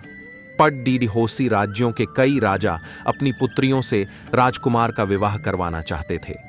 इस संबंध में उन्होंने कई संदेशें राजा रानी के पास भेजे। राजा रानी चाहते थे कि राजकुमार का विवाह ऐसी लड्डे डिक्की से हो जो सुंदर हो, समझदार हो, संवेदनशील हो और हर तरह से राजकुमार के योग्य हो। वे चाहते थे कि जो भी राजकुमार से विवाह करे वो हर तरह से गुणी हो और सही मायने में राजकुमारी हो। उन्होंने राजकुमार को उन राज्यों में भेजा जहां से उसके लिए रिश्ते आए थे, ताकि वह राजकुमारियों से मिलकर उन्हें परख सके। राजकुमार ने कई राज्यों की यात्रा की, लेकिन वहां उसे कोई भी सही मायने में राजकुमारी नहीं लगी। हर किसी में कुछ न कुछ कमी थी। वह अपने राज्य वापस आ गया। वह उदास था। उसे लगने लगा था कि उसके भाग्य में शायद पत्नी सुख लिखा ही नहीं है। इसलिए इस ओर से ध्यान हटा, वह राज्य के कार्यों में लग गया। कुछ माह बाद एक शाम राजमहल के द्वार पर किसी ने दस्तक दी। जब द्वार खोला गया तो सामने एक लड्डडेहा की खद्दैधी थी। उस समय घनघोर बरसात हो रही थी और उस लड्डडेहाकी की पोशाक भीगी हुई थी, बाल बिखरे हुए थे, जूतों में पानी भरा हुआ था और वह पूरी तरह से अस्त व्यस्त लग रही थी। उसने द्वारपाल को बताया कि वह पटडीडीहोसी राज्य की राजकुमारी है और बरसात में फंस गई है। ऐसे मौसम में आगे जाना संभव नहीं, इसलिए रात गुजारने इस राज्य के राजा की शरण में आई है। द्वारपाल उसे राजा रानी के पास ले गया। उसकी दशा देख किसी को विश्वास नहीं हो रहा था कि वह राजकुमारी है। रानी के उसकी परीक्षा लेने की सोची, ताकि पता चल सके कि वह सही मायने में राजकुमारी है या नहीं। उसके सोने का प्रबंध जहां किया गया, उस पलंग में 20 मुलायम गद्दे बिछाए गए। फिर उसके ऊपर रेशम की चादर बिछाई गई, लेकिन रानी ने उन गद्दों के नीचे मटर का एक दाना रखवा दिया। राजकुमारी को उस बिस्तर पर सोने को कहा गया। अगले दिन रानी बेसब्री से राजकुमारी के शयन कक्ष से बाहर आने का इंतजार कर रही थी। राजकुमारी जब अपने शयन कक्ष से बाहर आई और रानी के पास गई तो रानी ने पूछा, तुम्हें रात में नींद तो अच्छी आई ना? राजकुमारी बोली, नहीं, मैं एक क्षण के लिए भी सो नहीं पाई, क्योंकि उस बिस्तर पर कुछ था जो मुझे चुभ रहा था। यह सुनकर रानी को विश्वास हो गया कि वह सही मायने में राजकुमारी है। 20 गद्दों के नीचे रखे मटर को दाने को जो महसूस कर लें, ऐसी ये संवेदनशीलता एक राजकुमारी की ही हो सकती है। रानी को राजकुमार के लिए ऐसी ही राजकुमारी की तलाश थी। राजकुमारी को उसके राज्य में छोड़ स्वयं राजा और रानी गए। वहां के राजा के सामने उन्होंने अपने पुत्र के साथ राजकुमारी के विवाह का प्रस्ताव रखा, जिसे राजा ने स्वीकार कर लिया। कुछ दिनों बाद राजकुमार और राजकुमारी का विवाह हो गया और दोनों खुशी खुशी रहने लगे। बहुत समय पहले की बात है। एक राज्य में एक राजा राज किया करता था। उसकी 12 पुत्रियां थीं। सभी बहुत सुंदर थीं। वह सबसे बहुत प्रेम करता था, इसलिए उनकी सुरक्षा का विशेष ख्याल रखता था। किसी भी राजकुमारी को महल से बाहर जाने की अनुमति नहीं थी। वे हर समय कड़ीडीडी ही सुरक्षा में रहती थीं। कुछ सैनिक हर समय उनके आसपास रहते, ताकि उन पर किसी तरह का खतरा ना आ सके। राजकुमारियों के रहने की व्यवस्था एक ही कक्ष में थी। रात में उनके सोने जाते ही वह कक्ष बाहर से बंद कर दिया जाता था, ताकि न वे कक्ष से बाहर निकल सकें, न ही कोई उनके कक्ष में प्रवेश कर सके। कक्ष के बाहर सैनिक तैनात रहते थे, लेकिन इतनी सुरक्षा के बाद भी जब राजा सुबह राजकुमारियों से मिलता तो उनके जूते फटे हुए होते थे। राजा हैरान रह जाता। पूछने पर राजकुमारियां कहती कि उन्हें भी नहीं पता कि उनके जूते कैसे फट गए। हर दिन राजकुमारियों के लिए नए जूते लेने पड़ते थे। हर दिन राजकुमारियों के जूतों का फटना राजा के लिए एक रहस्य बनता जा रहा था। वह चाहता था कि इस रहस्य का पर्दाफाश हो, इसलिए अपने स्तर पर उसने कई प्रयास किए, लेकिन सफल नहीं हो सका।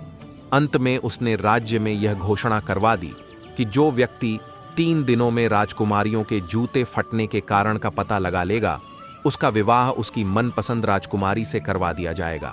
साथ ही उसे राजा का उत्तराधिकारी भी घोषित कर दिया जाएगा। लेकिन इस कार्य में असफल रहने पर उसका सिर ढड्डीडीएच से अलग कर दिया जाएगा। यह घोषणा पड्डिड्डीहोसी राज्यों तक भी पहुंची और पड्डिड्डीहोसी राज्यों के राजकुमार इस रहस्य का पता लगाने राजा के पास आने लगे। राजा उन्हें राजकुमारियों के कक्ष के साथ वाले कक्ष में ठहराता ताकि उन्हें निगरानी करने में कोई असुविधा ना हो। लेकिन रात होते ही राजकुमार गहरी नींद में सो जाते और सुबह होने पर देखते कि राजकुमारियों के जूते फटे हुए हैं। कई राजकुमारों को रहस्य का पता न लगा पाने के कारण अपने प्राण देने पड़े। अब राजकुमार भी अपने प्राणों के भय से इस रहस्य का पता लगाने में हिचकने लगे। राजा निराश हो गया। उसे लगने लगा कि अब यह रहस्य सदा रहस्य ही बना रहेगा। उस राज्य के एक गांव में एक गरीब युवक रहता था। एक दिन जब उसने राजा की घोषणा सुनी तो वह राजकुमारी से विवाह के सपने देखने लगा। उसने सोचा कि गरीबी में जीवन यापन करने से अच्छा है कि इस रहस्य का पता लगाने में हाथ आजमाया जाए। सफल रहा तो राजकुमारी से विवाह के साथ साथ राज्य का उत्तराधिकारी भी बन जाएगा, अन्यथा इस गरीबी के जीवन से तो मृत्यु ही भली। अगले दिन उसने एक पोटली में उसने कुछ रोटियां बांध ली और पैदल ही राजमहल की ओर निकल पड़ा। बिना रुके वह बहुत समय पहले की बात है। हिमालय की शांत और पवित्र घाटियों में एक प्राचीन आश्रम हुआ करता था। वहां एक तपस्वी साधु रहते थे जिनका नाम था स्वामी विरक्तानंद। वे अत्यंत ज्ञानी, तपस्वी और धर्मपरायण माने जाते थे। लोग दूर दूर से उनके दर्शन के लिए आते, उनसे जीवन के गूढ़ रहस्य पूछते और उनके चरणों में बैठकर ज्ञान प्राप्त करते। परंतु एक बात जो सबको चौंकाती थी वह यह कि स्वामी विरक्तानंद को क्रोध बहुत जल्दी आता था। यदि किसी शिष्य ने थोड़ा भी नियम भंग कर दिया, समय पर न आया या ध्यान में गड़बड़ी कर दी तो वे तुरंत क्रोधित हो जाते और कभी कभी अपशब्द भी कह बैठते। सभी उन्हें आदर तो करते थे पर भीतर से थोड़ा भयभीत भी रहते थे। आश्रम में एक दिन एक नया युवा शिष्य आया। नाम था अर्जुन। वह सीधा सादा, शांत स्वभाव वाला लेकिन बहुत ही जिज्ञासु युवक था। उसे साधु बनने की इच्छा थी, पर साथ ही वह आत्मविकास और क्रोध पर नियंत्रण की शिक्षा लेना चाहता था। अर्जुन ने आश्रम में प्रवेश पाकर साधु से निवेदन किया, गुरुदेव, मैं आपके मार्गदर्शन में क्रोध पर नियंत्रण पाना चाहता हूं। कृपया मुझे शिष्य के रूप में स्वीकार करें। स्वामी विरक्तानंद ने उसे देखा और बोले, यदि तुम नियमों का पालन करोगे और अनुशासन में रहोगे तो तुम्हें स्वीकार किया जाएगा, पर यदि तुमने कोई भूल की तो परिणाम भुगतने को तैयार रहना। अर्जुन ने विनम्रता से सिर झुका दिया। अर्जुन ने साधु की हर बात को ध्यान से सुना, समय का पालन किया और पूर्ण श्रद्धा से सेवा करता रहा। परंतु साथ ही उसने स्वामी विरक्तानंद के स्वभाव का निरीक्षण करना शुरू कर दिया। वह देखता कि कैसे एक महान ज्ञानी भी छोटी छोटी बातों पर क्रोधित हो जाते हैं। एक दिन अर्जुन ने साहस करके स्वामी से पूछा, गुरुदेव, क्या आप यह मानते हैं कि क्रोध मानव की कमजोरी है? स्वामी ने उत्तर दिया, हाँ, क्रोध एक आग है जो भीतर से जला देती है। इसे जीतना आवश्यक है। अर्जुन ने फिर प्रश्न किया, तो फिर गुरुदेव, जब आप स्वयं क्रोधित होते हैं तब क्या आप इस आग को पहचान पाते हैं? स्वामी चुप हो गए। कुछ क्षणों तक उन्होंने अर्जुन को देखा और फिर कहा, तुम मेरे शिष्य हो, पर इस प्रश्न के उत्तर को तुम समय के साथ स्वयं जानोगे। कुछ सप्ताह बाद अर्जुन ने एक प्रयोग करने की ठानी। हर दिन वह कोई छोटी सी गलती करता। कभी झाड़ू लगाना भूल जाता, कभी दिया ठीक से नहीं जलाता, कभी ध्यान के समय हंसी रोक नहीं पाता। हर बार स्वामी का क्रोध उमड़ पड़ता। वे डांटते, शोर करते और अर्जुन को दंडित करते, पर अर्जुन शांत रहता, मुस्कुराता और विनम्रता से कहता, गुरुदेव, मुझे क्षमा करें, मैं सीख रहा हूं। धीरे धीरे स्वामी ने महसूस किया कि अर्जुन की गलतियां जानबूझकर की जा रही हैं। एक दिन उन्होंने अर्जुन को बुलाकर पूछा, तुम यह सब क्यों कर रहे हो? अर्जुन ने सिर झुकाया और बोला, गुरुदेव, मैं यह समझना चाहता था कि कैसे एक महान तपस्वी भी क्रोध से बच नहीं पाता। मैंने जानबूझकर छोटी भूलें की और आपने हर बार गुस्से में प्रतिक्रिया दी। इसका अर्थ है कि क्रोध अभी भी आपके अंदर है, वह भी बाहर की वजह से नहीं, भीतर से ही आता है। स्वामी एक क्षण के लिए स्तब्ध रह गए। यह सुनकर वे मौन हो गए। पहली बार किसी ने उनके अंदर की कमजोरी को इस स्पष्टता से उजागर किया था, और वह भी एक शिष्य ने। उस रात स्वामी ने गहराई से ध्यान किया। उन्होंने अपने जीवन के वर्षों को याद किया। तप, यज्ञ, ध्यान, प्रवचन, सब कुछ किया था, पर क्रोध पर विजय नहीं पा सके थे। उन्होंने अनुभव किया कि अर्जुन ने उनकी आंखें खोल दी थीं। सुबह होते ही उन्होंने आश्रम में सभी को बुलाया और कहा, आज मैं तुम्हें एक नई शिक्षा देने जा रहा हूं, वह शिक्षा जो मैंने अपने शिष्य अर्जुन से पाई है। वे बोले, ज्ञान, तप और उपदेश तब तक अधूरे हैं जब तक हम अपने अहंकार, क्रोध और भीतर के अंधकार को नहीं जीतते। मैं यह स्वीकार करता हूं कि मैं अब तक केवल बाहर की दुनिया से लड़ रहा था, पर मेरी असली लड़ाई मेरे भीतर थी और वह मैं हार रहा था। पर आज से मैं अपने क्रोध से युद्ध करूंगा, न डंडे से, न आदेश से, बल्कि धैर्य, क्षमा और आत्मनिरीक्षण से। उस दिन के बाद स्वामी विरक्तानंद में एक अद्भुत परिवर्तन आया। वे अधिक शांत हो गए, क्रोध आने पर मौन धारण करते, और जब भी कोई भूल होती तो गहराई से सोचते कि उसमें उनकी क्या भूमिका हो सकती है। अर्जुन उनका प्रिय शिष्य बन गया, क्योंकि उसने उन्हें वह दिखाया जो अब तक कोई नहीं दिखा सका, स्वयं का दर्पण। कहानी से सीख, एक क्रोध बाहर की वस्तु नहीं है, वह भीतर की प्रतिक्रिया है। कोई हमें क्रोधित नहीं करता, हम स्वयं होते हैं। दो, ज्ञान और तप तब तक अधूरे हैं जब तक आत्मनिरीक्षण न हो। बाहरी साधना से पहले अंदर की सफाई जरूरी है। 3, सच्चा गुरु वही है जो शिष्य से भी सीखने को तैयार हो। 4, क्रोध को जीतने का मार्ग प्रतिक्रिया नहीं, बल्कि स्वीकृति और आत्म जागरूकता है। कई वर्ष पहले एक घने जंगल में 2 व्यक्ति खो गए थे।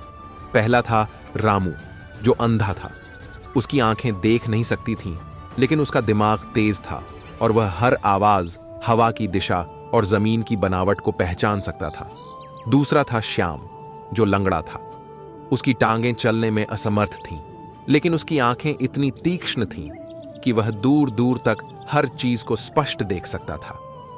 दोनों अलग अलग कारणों से जंगल में आए थे। रामू अपने गांव से लकड़ी लेने और श्याम अपनी भेड़ों को चराने।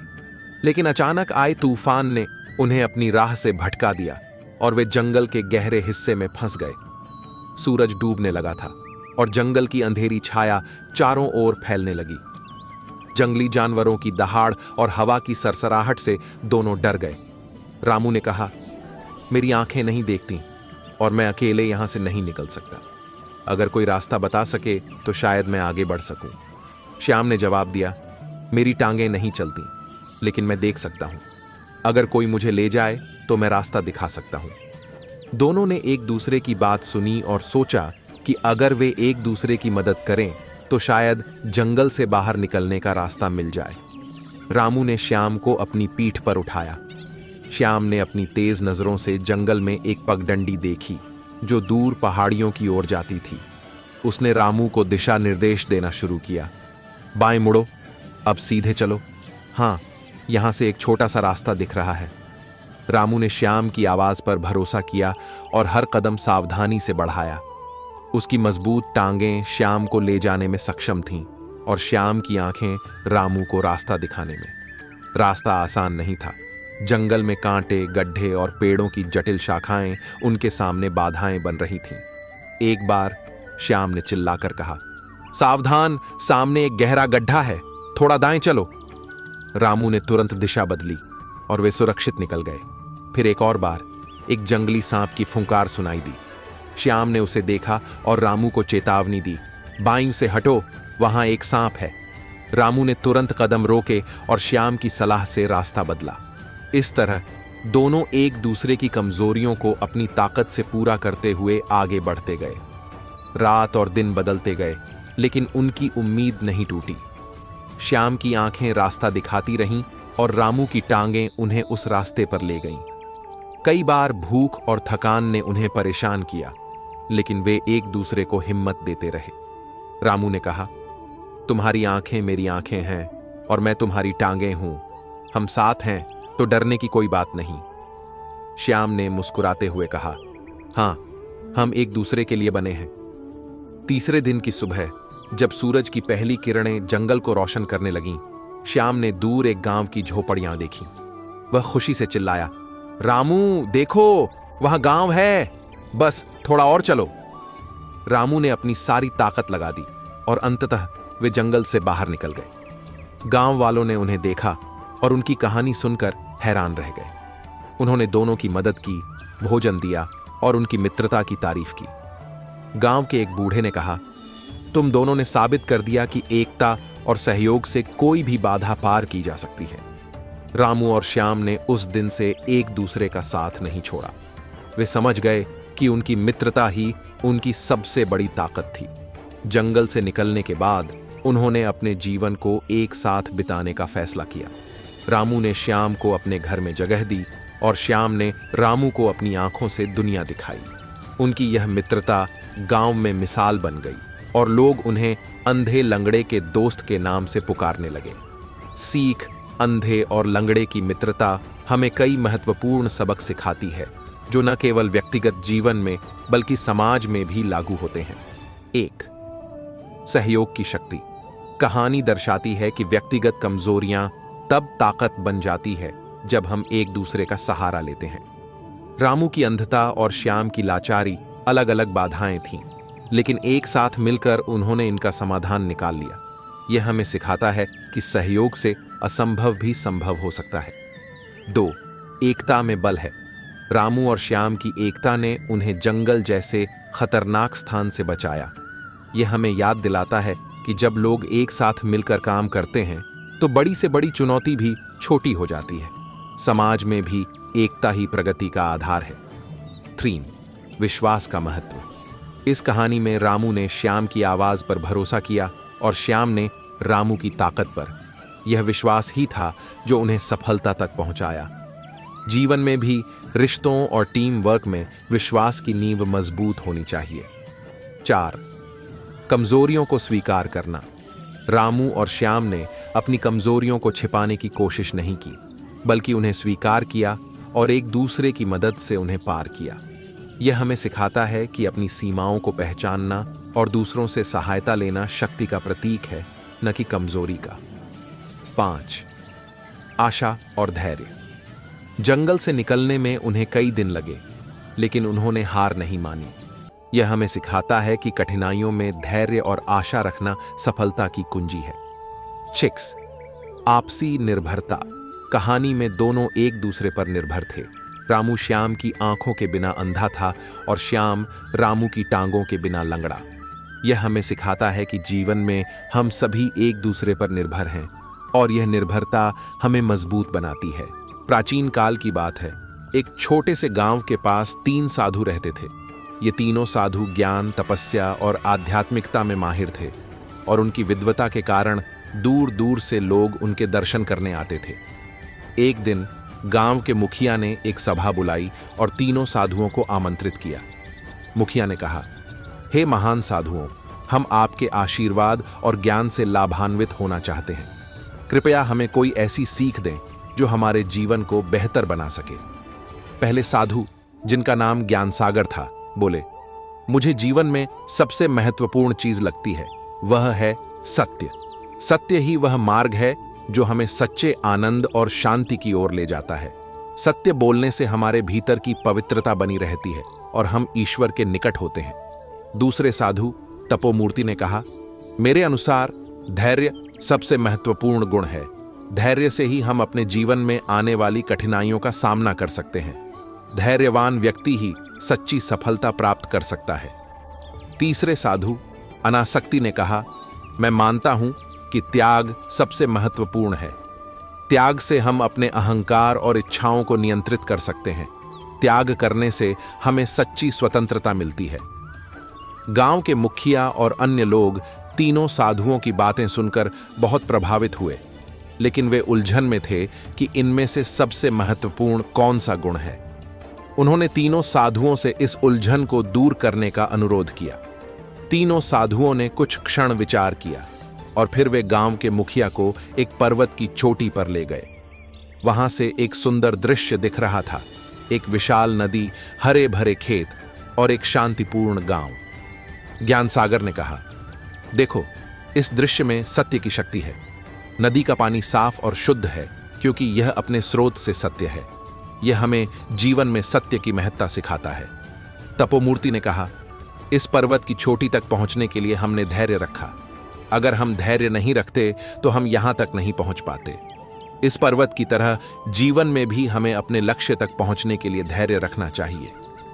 अनासक्ति ने कहा, और देखो, यह सुंदरता हमें त्याग की महत्ता सिखाती है।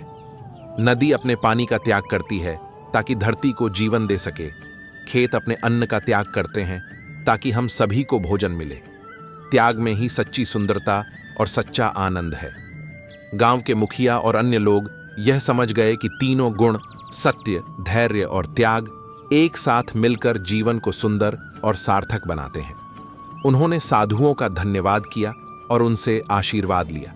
तीनों साधुओं ने एक साथ कहा, जब हम सत्य बोलते हैं तो हमारे भीतर धैर्य और त्याग का विकास होता है।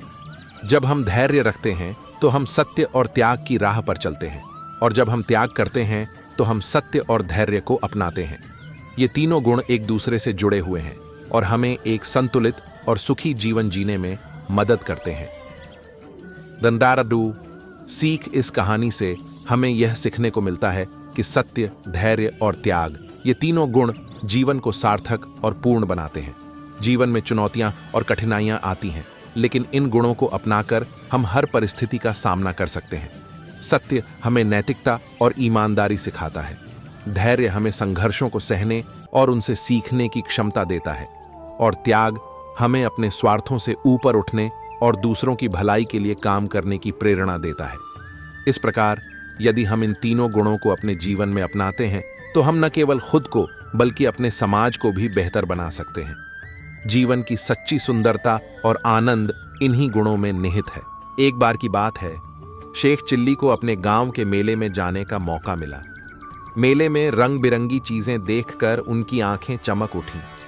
उनके पास केवल 2 सिक्के थे और वे सोचने लगे कि इन्हें किस पर खर्च किया जाए। तभी उनकी नजर एक बूढ़े व्यक्ति पर पड़ी जो एक पुरानी मूर्ति बेच रहा था। शेख चिल्ली ने पूछा, बाबा, ये मूर्ति कितने में मिलेगी? बूढ़े व्यक्ति ने कहा, 2 सिक्के, लेकिन ध्यान रखना, ये जादुई मूर्ति है। जो इसे खरीदता है उसकी जिंदगी बदल जाती है। शेख चिल्ली ने तुरंत अपने दोनों सिक्के बूढ़े को दे दिए और मूर्ति खरीद ली। मूर्ति को देखते ही उन्हें लगा कि कुछ बड़ा हासिल हो गया है। वह मूर्ति लेकर गांव लौटे और सभी से बोले, अब मैं अमीर बनने वाला हूं, ये जादुई मूर्ति है।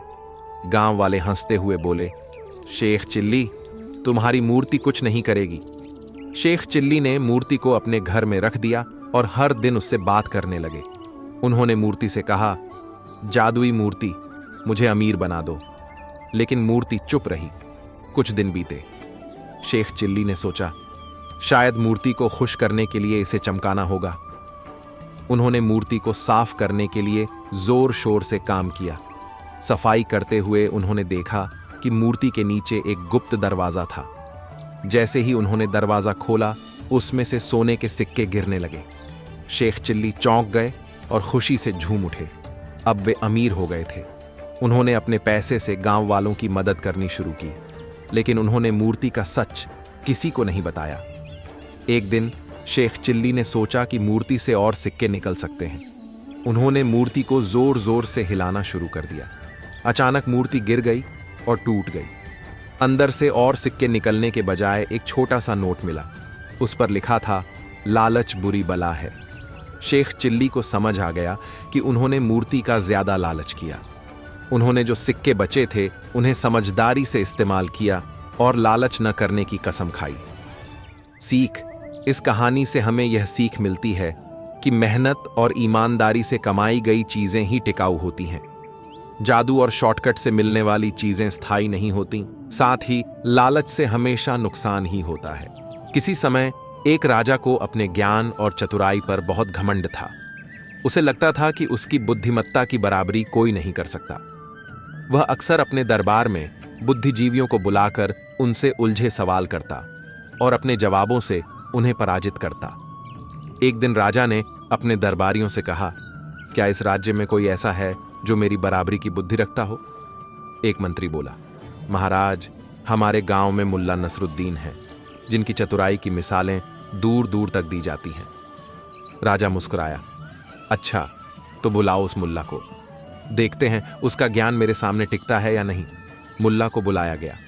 वह अपने चिर परिचित अंदाज में झोला लिए, सिर पर अजीब सी टोपी पहने दरबार में पहुंचे। राजा ने हंसते हुए पूछा, क्या यही है वह व्यक्ति जो खुद को बुद्धिमान समझता है? मुल्ला बोला, मैंने तो कभी नहीं कहा कि मैं बुद्धिमान हूं, लोग ही कहते हैं। वैसे सुना है आप बहुत ज्ञानी हैं, चलिए थोड़ा ज्ञान बांटिए।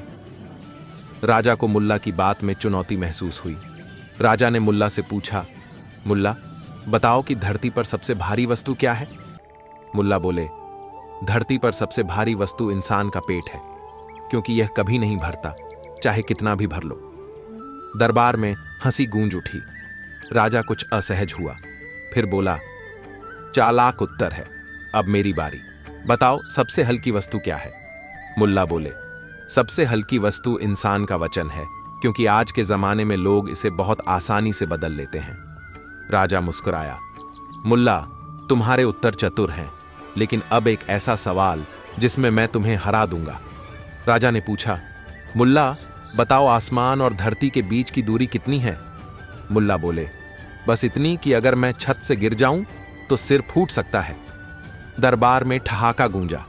राजा भी हंस पड़ा, फिर भी वह हार मानने को तैयार नहीं था। राजा बोला, अच्छा मुल्ला, अब बताओ, बुद्धिमान कौन, मैं या तुम? मुल्ला ने सोचा, फिर बोले, इसका जवाब मैं नहीं, आप ही दे सकते हैं, क्योंकि अगर मैं कहूं कि मैं बुद्धिमान हूं तो आप नाराज होंगे। अगर मैं कहूं आप बुद्धिमान हैं तो लोग मुझे मूर्ख समझेंगे, इसलिए आप खुद तय कीजिए। राजा इस उत्तर से चकित रह गया। उसने कभी सोचा नहीं था कि ऐसा सवाल उलटा उसी पर आ जाएगा। राजा ने हंसते हुए कहा, मुल्ला, तुम्हारी चतुराई ने मुझे हरा दिया। तुमने मेरे हर सवाल का न केवल उत्तर दिया, बल्कि उसमें गहराई भी दिखाई। आज मैं स्वीकार करता हूं कि ज्ञान केवल किताबों और तर्कों में नहीं, बल्कि जीवन के अनुभवों और व्यावहारिक समझ में भी होता है। मुल्ला ने झुककर सलाम किया और बोला, महाराज, ज्ञान बांटने से बढ़ता है, और हम दोनों ने आज एक दूसरे से कुछ सीखा है। यही असली बुद्धिमानी है। राजा ने मुल्ला को सम्मानित किया और पूरे राज्य में उसकी बुद्धिमत्ता की प्रशंसा होने लगी। सीख एक बुद्धिमानी केवल शब्दों में नहीं, कर्म और समझ में होती है। दो घमंड से नहीं, विनम्रता से ज्ञान और सम्मान मिलता है। 3, हर सवाल का उत्तर केवल तर्क से नहीं, अनुभव और व्यावहारिक सोच से भी दिया जा सकता है। 4, जो खुद को बुद्धिमान मानता है वह अक्सर अपने ज्ञान की सीमाओं को नहीं पहचानता। 5, विवाद से नहीं, संवाद से सच्ची समझ और समाधान आता है। मुल्ला नसरुद्दीन और राजा की यह कहानी केवल हंसी मजाक नहीं, बल्कि जीवन में सच्ची बुद्धिमत्ता की पहचान है।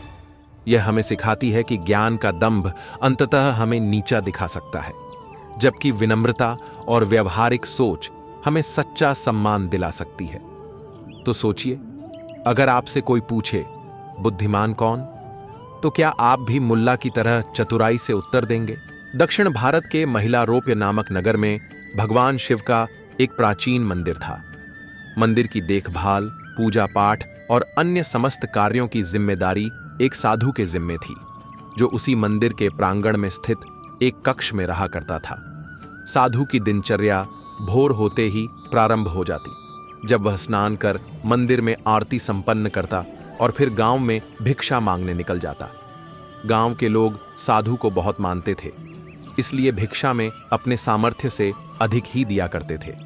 साधु भिक्षा में प्राप्त अनाज से स्वयं के लिए भोजन बनाता, कुछ मंदिर में काम करने वाले निर्धन मजदूरों में बांट देता और शेष एक पात्र में सुरक्षित रख देता था। उसी मंदिर के प्रांगण में एक चूहा भी बिल बनाकर रहता था। वह रोज रात साधु के कक्ष में आता और पात्र में रखे अनाज में से कुछ अनाज चुरा लेता। जब साधु को चूहे की करतूत के बारे में झात हुआ तो वह पात्र को एक ऊंचे स्थान पर लटका कर रखने लगा, लेकिन इसके बाद भी चूहा किसी न किसी तरह पात्र तक पहुंच जाता। उसमें इतनी शक्ति थी कि वह छलांग लगाकर इतनी ऊंचाई पर रखे पात्र तक आसानी से पहुंच जाता था। इसलिए चूहे को भगाने के लिए साधु अपने साथ एक छड्डी रखने लगा। जब भी चूहा पात्र के पास पहुंचने का प्रयास करता, वह छड़ी से वार कर उसे भगाने का प्रयास करता। हालांकि बहुत प्रयासों के बावजूद अवसर पाकर चूहा कुछ न कुछ पात्र से चुरा ही लेता था। एक दिन एक सन्यासी मंदिर में दर्शन के लिए आए। वे साधु से मिलने उसके कक्ष में गए। साधु ने उनका स्वागत किया और दोनों बैठकर वार्तालाप करने लगे। परंतु साधु का पूरा ध्यान सन्यासी की बातों में नहीं था। वह हाथ में छड़ी पकड़े हुए था और उससे बार बार जमीन को ठोक रहा था। अपनी बातों के प्रति साधु का विरक्त भाव देख सन्यासी क्रुद्ध हो गए और बोले, प्रतीत होता है कि मेरे आगमन से तुम्हें कोई प्रसन्नता नहीं हुई। मुझसे भूल हो गई जो मैं तुमसे मिलने आ गया। अब मैं कभी यहां नहीं आऊंगा। सन्यासी का क्रोध देख साधु क्षमा मांगने लगा। क्षमा गुरुवर क्षमा। मैं कई दिनों से एक चूहे से परेशान हूं जो रोज मेरे द्वारा भिक्षा में लाए अनाज को चुरा लेता है। अनाज के पात्र को ऊंचे स्थान पर लटकाकर मैं छड़ी से जमीन को ठोकता रहता हूं ताकि चूहा डर से यहां ना आए, किंतु वह किसी न किसी तरह पात्र में से अन्न चुरा ही लेता है। उस चूहे के कारण मैं आपकी ओर पूर्णतः ध्यान नहीं दे पाया। क्षमा करें। सन्यासी साधु की परेशानी समझ गया और बोला, अवश्य ही वह चूहा शक्तिशाली है, तभी इतनी ऊंचाई पर रखे पात्र तक छलांग लगाकर अन्न चुरा लेता है। हमें उसकी शक्ति के पीछे का रहस्य पता करना होगा। शक्ति का रहस्य? साधु बोला, हाँ, उस चूहे ने अवश्य कहीं अनाज संचित कर रखा होगा। वही उसके आत्मविश्वास का कारण है। उससे ही उसका भयहीन है और शक्ति का अनुभव करता है और इतना ऊंचा कूद पाता है। साधु और सन्यासी इस निष्कर्ष पर पहुंचे कि किसी भी तरह चूहे के बिल को ढूंढना होगा और उसके अनाज के भंडार तक पहुंचना होगा। अगली सुबह दोनों ने चूहे का पीछा करने का निश्चय किया। प्रातः दोनों चूहे का पीछा करते हुए उसके बिल के प्रवेश द्वार तक पहुंच गए। सन्यासी ने साधु से कहा, इस बिल की खुदाई करो। साधु ने कुछ मजदूरों को बुलवाया। फिर उस समय जब चूहा बिल में नहीं था, मजदूरों द्वारा बिल की खुदाई की गई। खुदाई में वहां अनाज का विशाल भंडार मिला जो चूहे द्वारा चुराकर वहां एकत्रित किया गया था। सन्यासी के कहने पर साधु ने वह सारा अनाज वहां से हटवा दिया। इधर जब चूहा अपने बिल में लौटा तो सारा अनाज नदारत देख दुखी हो गया। उसका सारा आत्मविश्वास चला गया। कुछ दिनों तक वह साधु के पात्र में से अनाज चुराने नहीं गया, किंतु वह कब तक भूखा रहता। एक दिन अपना आत्मविश्वास बटोरकर वह साधु के कक्ष में गया और वहां छत पर लटके अनाज के पात्र तक पहुंचने के लिए छलांग लगाने लगा, किंतु उसकी शक्ति क्षीण हो चुकी थी। कई बार छलांग लगाने पर भी वह पात्र तक पहुंच नहीं पाया। अवसर देख साधु ने उस पर छाड़ी से जोरदार वार किया।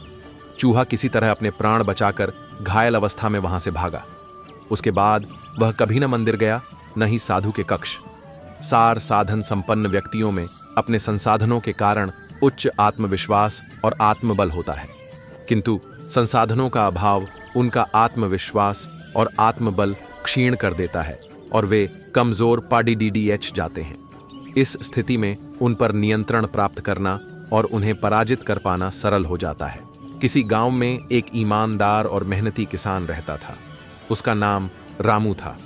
रामू खेतीबाड़ी करके अपना और अपने परिवार का पेट पालता था। उसकी दिनचर्या बहुत ही साधारण थी, लेकिन वह अपनी मेहनत से खुश था। एक बार गर्मी के मौसम में उसकी फसल को पानी की बहुत जरूरत पड़ी। रामू के पास खुद का कुआं नहीं था, इसलिए वह गांव के ही एक धनी व्यक्ति के पास गया जिसका नाम श्यामलाल था। श्यामलाल गांव का सबसे धनी व्यक्ति था। उसके पास कई खेत, बाग बगीचे और कुएं थे। वह बहुत चालाक और स्वार्थी था।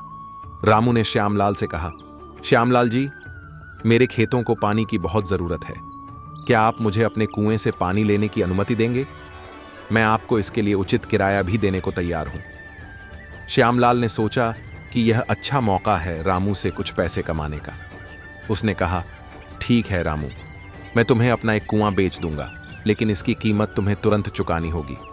रामू ने सोचा कि अगर कुआं खरीद लिया जाए तो भविष्य में भी उसकी फसल को पानी मिलता रहेगा। उसने अपनी सारी जमा पूंजी इकट्ठा की और श्यामलाल को दे दी। श्यामलाल ने एक पुराने कुएं को रामू के नाम कर दिया और रामू खुशी खुशी अपने खेत की ओर चल दिया। अगले दिन जब रामू अपने खेत को पानी देने गया तो उसने देखा कि कुएं के पास श्यामलाल खड़ा है। श्यामलाल ने हंसते हुए कहा, रामू, तुम इस कुएं का पानी नहीं ले सकते। मैंने तुम्हें सिर्फ कुआं बेचा है, पानी नहीं। रामू यह सुनकर स्तब्ध रह गया। उसने कहा, लेकिन श्यामलाल जी, पानी के बिना कुआं किस काम का? मैंने तो पूरे कुएं के लिए पैसे दिए हैं। श्यामलाल ने चालाकी से कहा, मैंने तुम्हें केवल कुआं बेचा है, पानी नहीं। अब तुम्हें अगर पानी चाहिए तो उसके लिए अलग से भुगतान करना होगा। रामू बहुत परेशान हो गया और उसने गांव के सरपंच के पास जाने का निश्चय किया। सरपंच एक न्यायप्रिय व्यक्ति थे। रामू ने उन्हें पूरी घटना सुनाई। सरपंच ने श्यामलाल को बुलाकर पूछा, श्यामलाल, क्या तुमने रामू को कुआं बेचा है? श्यामलाल ने कहा, हां, मैंने कुआं बेचा है, लेकिन पानी नहीं। सरपंच ने कुछ देर सोचा और फिर मुस्कुराते हुए बोले, श्यामलाल, तुमने रामू को कुआं बेचा है और पानी उसमें तुम्हारा है, यह बात तो ठीक है, लेकिन चूंकि कुआं अब रामू का है, इसलिए तुम्हें अपना पानी तुरंत इस कुएं से बाहर निकालना होगा। अगर तुमने ऐसा नहीं किया तो रामू को तुमसे किराया लेने का अधिकार है, क्योंकि तुमने उसका कुआं अपने पानी से भर रखा है। श्यामलाल यह सुनकर हैरान रह गया। वह समझ गया कि उसकी चालाकी उल्टी पड़ गई है। उसने तुरंत सरपंच और रामू से माफी मांगी और कहा, मुझे मेरी गलती का एहसास हो गया है। रामू, तुम इस कुएं का पानी बिना किसी अतिरिक्त भुगतान के इस्तेमाल कर सकते हो। रामू ने सरपंच का धन्यवाद किया और अपने खेतों को पानी देने लगा। इस घटना से श्यामलाल को भी एक बड़ी सीख मिली कि ईमानदारी और न्याय की हमेशा जीत होती है। उसने अपनी गलतियों को सुधारा और गांव वालों के साथ अच्छे संबंध बनाए रखने की कोशिश की। गांव में अब सब मिलजुल कर रहते थे और एक दूसरे की मदद करते थे। रामू की फसलें भी अच्छी होने लगीं और उसका परिवार सुखी और संपन्न हो गया। श्यामलाल भी अब अपने संसाधनों को गांव के विकास के लिए उपयोग करता था, जिससे गांव के अन्य किसान भी लाभान्वित होने लगे। सभी ने यह जान लिया कि सच्चाई और ईमानदारी ही सबसे बड़ा धन है और चालाकी तथा धोखाधड़ी से कुछ हासिल नहीं होता। इस प्रकार गांव में शांति और सौहार्द का वातावरण बना रहा और रामू और श्यामलाल की कहानी आने वाली पीढ़ियों के लिए एक प्रेरणादायक उदाहरण बन गई। सीख, किसी भी प्रकार की चालाकी और धोखाधड़ी लंबे समय तक नहीं चल सकती। सच्चाई और न्याय हमेशा विजयी होते हैं।